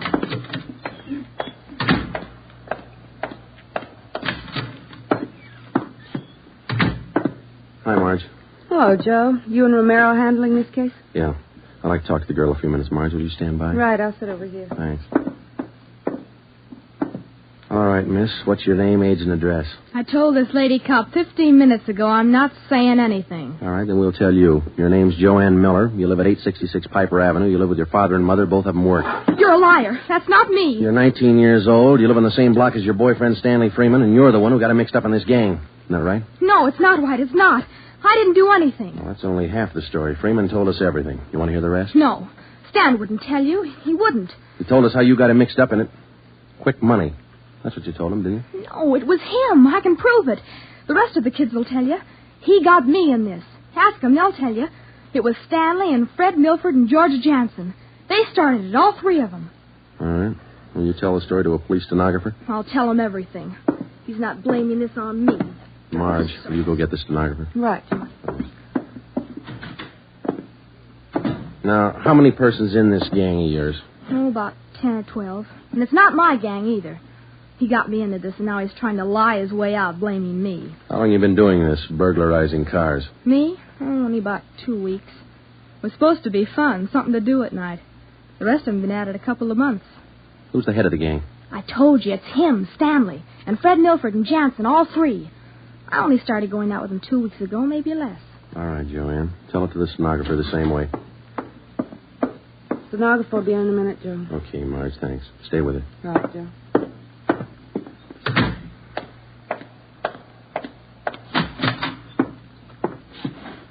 Just about a closed case, Ben. Girl gave us a full confession. She didn't. Oh, you're not tricking me again. She didn't. She told us you're one of the leaders of the gang, Stanley. Said you got her into all this. The other two are George Jansen and Fred Milford. About a dozen kids in the gang, all of them about your age. Isn't that right? She's lying, can't you tell? She's lying. She got me into the gang. Well, she did. She's Milford's girlfriend. Ask her. Oh, she can't lie out of that one. She got me into it. I can prove it. Who's the real leader of the gang? Milford. He started it. He organized the whole thing. He collects the stuff we get, and he delivers it. Jansen helps him do it. What do you mean he delivers the stuff? Where does he deliver it? Oh, somewhere in Dogtown, I think. Down around South Main, near the railroad yards. Who's it delivered to? Oh, I don't know exactly. I heard Jansen mention the name once. Myra, he said. It's supposed to be a big secret. Myra, that's all I remember. Where does Jansen and Milford live? Well, Jansen rooms down on East Flower. 1042, I think. It's a rooming house. And Milford lives 2 blocks over from me on Quincy. 234 Quincy. He lives with his grandmother. You got that, Ben? Right. All right, let's pick up Milford and Jansen. It was 10 minutes past 1 when Ben and I returned to headquarters with George Jansen and Fred Milford in our custody. In Jansen's room at 1042 East Flower Street, we found 2 fur coats, a box full of new car accessories, an S&W .38 revolver, and a .45 automatic. When we picked up Fred Milford at his home, we discovered 5 deluxe car radios hidden in the garage, plus a valuable assortment of cameras, cigarette lighters, and clothing. Both Jansen and Milford refused to talk, but when we got them to headquarters and showed them the signed statements of Stanley Freeman and the girl, Joanne Miller, they broke. Milford, where else did you and your gang operate besides the Wilshire district? No place, only out there, that's all. Same type of car burglaries have been committed all over the city. You telling us your gang didn't have a hand in them? It's the truth. Our territory was Wilshire district. We didn't go outside. You mean some other gang's responsible? I don't know. All I know is we didn't have any part of them. Is there another gang, Milford? Maybe, I don't know. You find out. It's none of my business. It is your business, Milford. You admit you and your gang committed 55 jobs in the past 3.5 months. That leaves about 200 jobs to be accounted for. That's right. You figure it out. We have figured it out. I think you and your gang of young thieves pulled every one of those 250 jobs. There isn't any other gang. That's the story the district attorney's going to get. You're crazy. There is. I know there is. Then give us the information and save yourself a lot of trouble. Well, we're not the only ones. That's all I know. Milford, do you know how many years you get for auto burglary? I told you, we're not the only ones. There must be a couple of others besides us. Vince Mahoney, he's got a gang. Where does Mahoney operate? West Hollywood and Beverly. Where does he live? I don't know. Honest, I only met him a couple of times. Where'd you meet him? I don't remember. Where'd you meet him, Milford? Delivery. I met him down at the delivery place a couple of nights. When you delivered the property you stole from cars, is that right? Yeah. Where was that? Down by the railroad yards. Where? Chavez Street. It's a little alley off East Main. Who'd you deliver the stuff to? I told you her name's Myra. That's all I know. We meet her and some guy on Tuesday nights. We give them the stuff and they pay us off. Mahoney delivers the same night I do. Do you meet her every Tuesday night? Yeah. You're going to meet her this Tuesday, tomorrow night? I don't know. I guess so. Same place? Yeah. Are you the only one she deals with? Sometimes Joanne. Me or Joanne. I know what you're thinking. You want to use me to trap Myra. Well, what's it worth? You know better than that. How about it, Milford? Oh, what else can I do? Give me another cigarette. By 3:30 that morning, the signed statements and confessions were piling up fast. Milford gave us a list of the names and addresses of each member in his gang, and within an hour, they were all under questioning at headquarters. Most of the suspects, about 1/3 of them girls, ranged in age from 18 to 21. As they told their individual stories, the scope of the case grew until it covered most of the city. By late afternoon of the next day, Tuesday, March 3rd, 3 more gangs operating in Venice, Bel Air, and North Hollywood had been apprehended. They confessed to more than 175 burglaries from locked cars during the past 3.5 months. At 5 o'clock that afternoon, Ben and I met with Chief Backstrand in his office. How many admissions you have now? Over 50, Ed. Here are the gang leaders' statements. What's their story? Yeah, it's pretty much the same. They all say this woman Myra set up the operation. You mean she got the kids and put them to work burglarizing cars? Well, not exactly. She picked the leaders, contacted them in bars or on the street, asked them if they wanted to pick up some spare money getting auto parts for her. Then she didn't tell them to go out and burglarize cars? Well, not in so many words, Ed, no. After they brought in auto parts for a couple of weeks, she told them to bring her everything they could find, outside the car or inside. Those are the words she used. 5 of the kids dictated those words into their signed confession. That should hold in court. What else did you get on this woman? Oh, she taught them how to work, told them to wear gloves, all angles. Well, we got most of the small fry. Now, where do we find this Myra woman? Any description on her? Yeah. Kids say she's about 33, 34. Good-looking redhead. 5'5", about 120, well-dressed. No description on the guy she runs with. You run a make on her yet? Yeah, no previous record. We've set up a stakeout for her tonight. 2 of the gang leaders have volunteered to go along, this Milford and Vince Mahoney. Good. Down on Chavez, where she usually meets them? Yeah, that's right. When? 11:15. That's the regular time for the meet, according to the kid. All right, I'll be at home. Call me. I don't want to miss out on this one. When Ben and I left Ed Backstrand's office, we went home for dinner and a few hours' sleep. At 9:30 p.m., we were back at the office. We met the men in the special detail, which Backstrand had assigned for the stakeout that night. We briefed them on their duties, and then we got Fred Milford and Vince Mahoney out of their cells. To avoid any possible suspicion of the presence of a trap, we had Milford's permission to use his car in the stakeout. The car, which he had said he had driven to the delivery meetings with the woman Myra at least a dozen times before. We arrived at the stakeout area, Chavez Alley in East Main, at 9:58. The meeting was scheduled for 11:15. The moon was out, but the sky was overcast, and there was a cold wind blowing from the east. Hey, what time you got, Sergeant? About 10. Why, Milford? Getting nervous? No, I'm just wondering. How you cops gonna rig this thing? In just a couple of minutes, we're going to plant you 2 in Milford's car parked up there in the alley. Now, you stay there until Myra shows up. We'll do the rest. Yeah, I know, but what'll we say? Suppose she asks for some stuff. We ain't got any. You won't need any. You won't have much time for talking. Suppose she wises up. Maybe she'll pull a gun. Maybe. Does she carry one? No, never saw her with one. Don't worry, Milford. We'll make sure you're not in danger.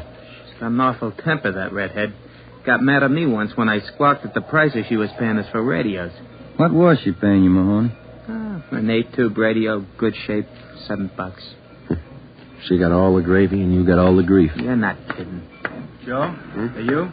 Yeah, Steve. What do you got? Well, the men are all staked out, Joe. Got the area covered from every angle. All right. You got an extra man to stay in Milford's car? I'll handle that myself. Fine, thanks. Okay. All set, Joe? Yeah. Now, Milford and Mahoney, we're going to put you two in your car now. There's going to be an officer with you, so there's no need to be nervous or afraid.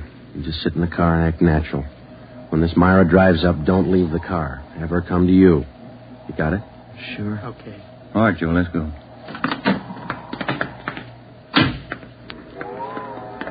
Sure is cold out. I don't even have a heater in my car. You stole enough of them. Okay, Steve, here they are. All right, boys. Milford, get in first behind the wheel. Okay. Mahoney in the middle. Now I'll sit in the back. We'll be parked in that garage across the street, Steve. Got a perfect view of the alley. Okay, Ben. Check with you later. Right. Mean night, Joe. Yeah, come on.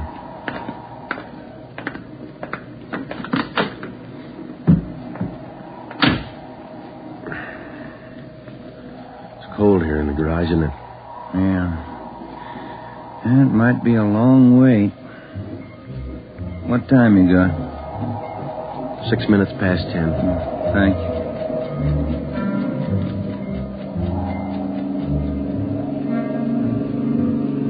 Hey, Joe. What is it?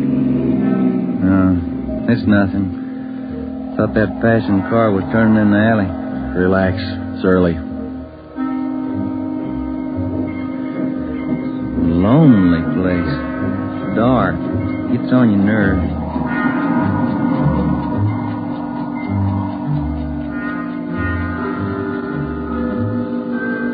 That's it, Ben. 11:30. Nothing yet. Somebody might have tipped her off. Yeah, that's what I was afraid of. Well, let's wait it out anyway. Joe, that blue coupe. Yeah, he just turned in the alley. Let's go. Come on, run, Ben. Behind you. All right. Wait, you fella. Quit your fighting. What'd you get, Steve? Here he is. Just drove up in the coupe. Got out and called Milford Mahoney by the first names. He's in on it. What about the girl? No sign. Kid was the only one in the car. All right. Tell them in the stakeout's off for tonight. Have him report back in. We'll take the kid with us. Okay. All right, young fella, this way. What do you cops think you're doing? I ain't done nothing. Look, sport, we heard that from 54 different kids yesterday. We're tired of that line. Come on. When we got back to the office, we took the boy to the interrogation room and questioned him. He gave his name as Matthew Leiter, age 21. He wouldn't break until Vince Mahoney definitely identified him as a member of his car burglary gang and the special favorite of the red-headed woman they called Myra. Then Leiter copped out and told Ben and I that he had talked with Myra as late as 10 o'clock tonight. He told us that she had heard that the police had picked up some of the gang members, and she asked Leiter to drive down to the Chavez Alley meeting place. He was supposed to tell Milford and Mahoney that the weekly delivery date was off until further notice. We questioned Matthew Leiter for an hour and a half. You told us a little while ago that you talked with this woman, Myra, late tonight. Yeah. Where'd you talk to her? At her home? Her home? Don't be stupid. Nobody knows where she lives. I met her at a bar. Which bar? Julius. Out of Santa Monica. How did she contact you? Called me at home. She's not such a bad dame. She treats you right. Sure, that's why you're in jail. Did you ever call her on the phone? I don't know her number. None of the kids do. She's smart. She taught me all I know about the racket. You'll have a rough time getting her. Maybe, but we'll get her.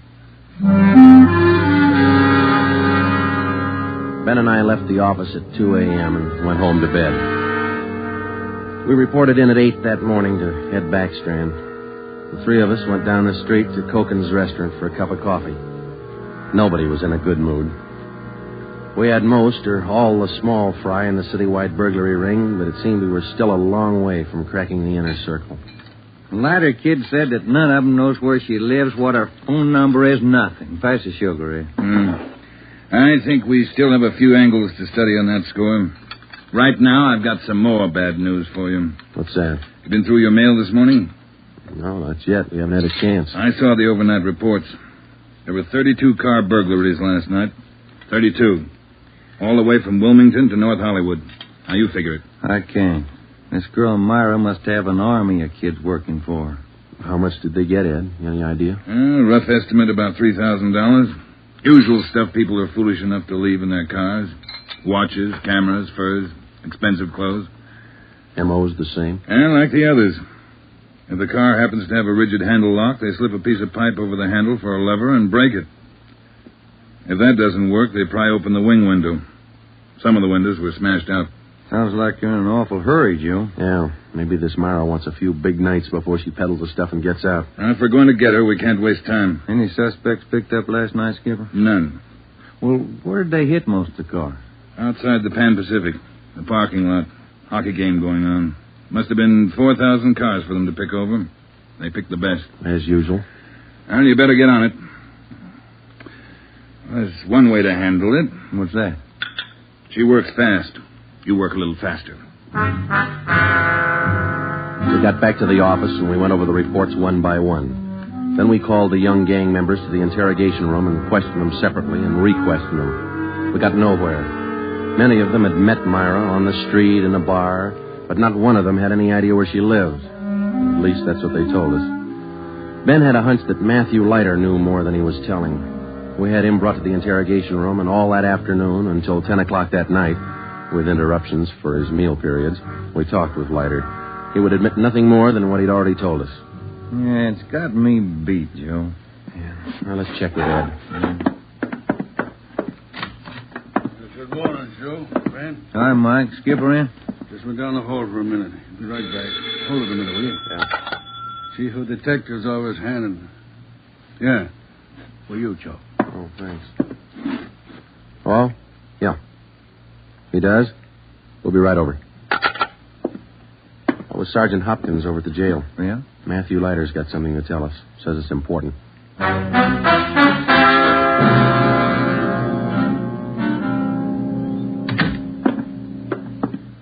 Have a chair here, Leiter. Yeah, thanks. All right. You wanted to see us. I'm getting even with that dame Myra. I'm squaring with you. Yeah? She told me if I was picked up, she'd have me out in a couple of hours. She promised me a lawyer if anything happened. Said she'd get me bail. All right. Where can we find her? I don't know if she's there now, but you can find out at Francisco Motors. Big used car lot. Garage, too. It's out on Melrose past La Cienega. What's the tie-up? That's where she fenced most of the stuff we stole. Some old guy she buddies with runs the place. Big shop in the back. Store a lot of hot stuff there. Barney. Yes, Sergeant? We're through with him. Take him back. We checked with Chief Backstrand, and then we drove out to the Francisco Motor Company.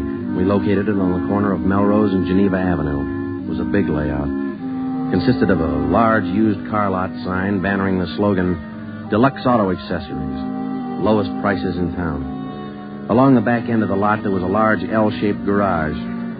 We found the man in charge, and he gave his name as Paul Hackett, the owner of the car lot. In the garage, we found the entrance to a large back storeroom. It was loaded with thousands of dollars worth of auto radios, spotlights, cratefuls of assorted car accessories. Special closets built into the walls of the garage contain racks of fur coats, suits, dresses. Below that, smaller boxes containing watches and cameras, all wrapped in tissue paper. You can save all of us a lot of time and trouble by talking to us now, Mr. Hackett. Where is Myra? I don't know who you're talking about. I don't know what you're talking about. Can you explain what we just found in your garage? I didn't know it was there. I didn't know it was stolen. Well, which is it, Mr. Hackett? Make up your mind. I bought it, but I didn't know it was stolen. You can't prove I did know. I think we can prove it, Mr. Hackett. Some of those stolen car radios stored back there, the serial numbers are filed off, and this workbench here is full of filings. I didn't know. You'll have to do better than that. How does Myra figure in? I don't know. I don't know what you're talking about. It's all right with us, Hackett. We found the stuff and we got you. If we don't find Myra, you'll be doing time for two people. Stand still.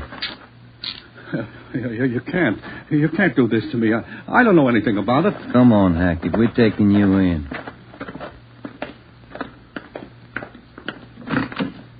All right, get in the car. Come on, in the car. Am I going to jail? You're going to jail. All right. I'll take you to Myra. Hackett told us that Myra lived at 1345 Munich Drive in Beverly Hills. He said that he was Myra's husband. He told us that he'd been in a legitimate garage business for 10 years before he married Myra. She talked him into the racket. He identified 1345 Munich Drive as their home. When we got there, we found stores of stolen property similar to those found in the garage. Myra was not there. Hackett had no idea where she might be. We sat down in the living room and waited.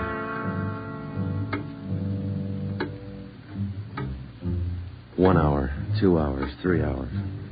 After 5 hours of waiting, the monotony started to wear on everybody's nerves, especially Hackett's. The whole thing, it was her idea. I should have known, all hers. She did this to me. I won't take it alone. Where is she? You tell us, Hackett. Told you, I don't know. She couldn't have gone. She didn't know. I'm not going to take this alone. Quiet down. That you, Paul? Thought I heard you talking to some... Who's he? The police, Myra. The police. Your smart kids told them the whole story. What are you talking about, my smart kids? What are these cops doing here in the that's enough. Get your dirty hands off me. Get away. Kid's right, Joe. She got it. Get away. Who do you think you're... There, that ought to hold you for a while. All right, come on, you two. Let's go. All right, copper. You win. Stupid husbands. How many times did I tell you? Don't trust those kids. Don't store their stuff in the garage. Don't open it for anybody. Get a lawyer. No, you knew better. Dumb jerk. The idea of having those cops camping in the living room waiting for me. Why didn't you warn me? I'm going to divorce you. That's what I'm going to do. I'll stick you for plenty. Jerk. All right, inside, you two.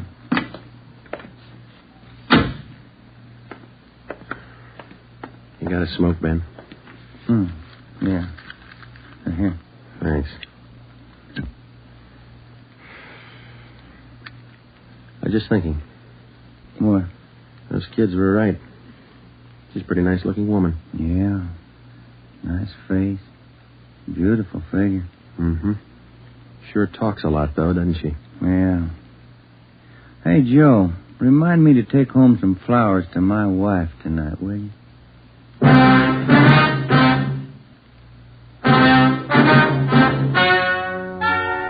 The story you have just heard is true.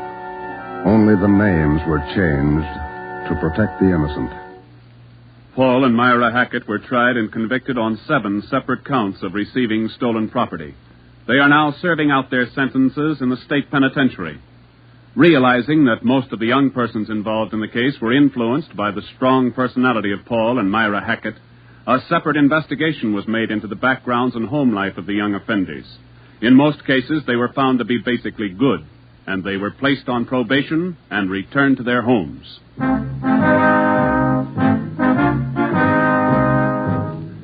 You have just heard the 13th in a new series of authentic cases from official files. Technical advice for Dragnet comes from the office of W.A. Wharton, Acting Chief of Police, Los Angeles Police Department. Tonight's program is dedicated to Detective Harry William Vosper of the Seattle, Washington Police Department, who on the night of July 21st, 1949, gave his life so that yours might be more secure. Dragnet came to you from Los Angeles. And now, an important announcement. Starting this Saturday, September 3rd, Dragnet will be heard at a new time over your NBC station. Consult your local newspaper for the new listening time. And now, speaking in behalf of the producers and the entire cast of Dragnet, we would like to take this opportunity to thank you for your many kind letters of encouragement and approval. Remember, next Saturday for Dragnet, this is NBC, the national broadcasting company.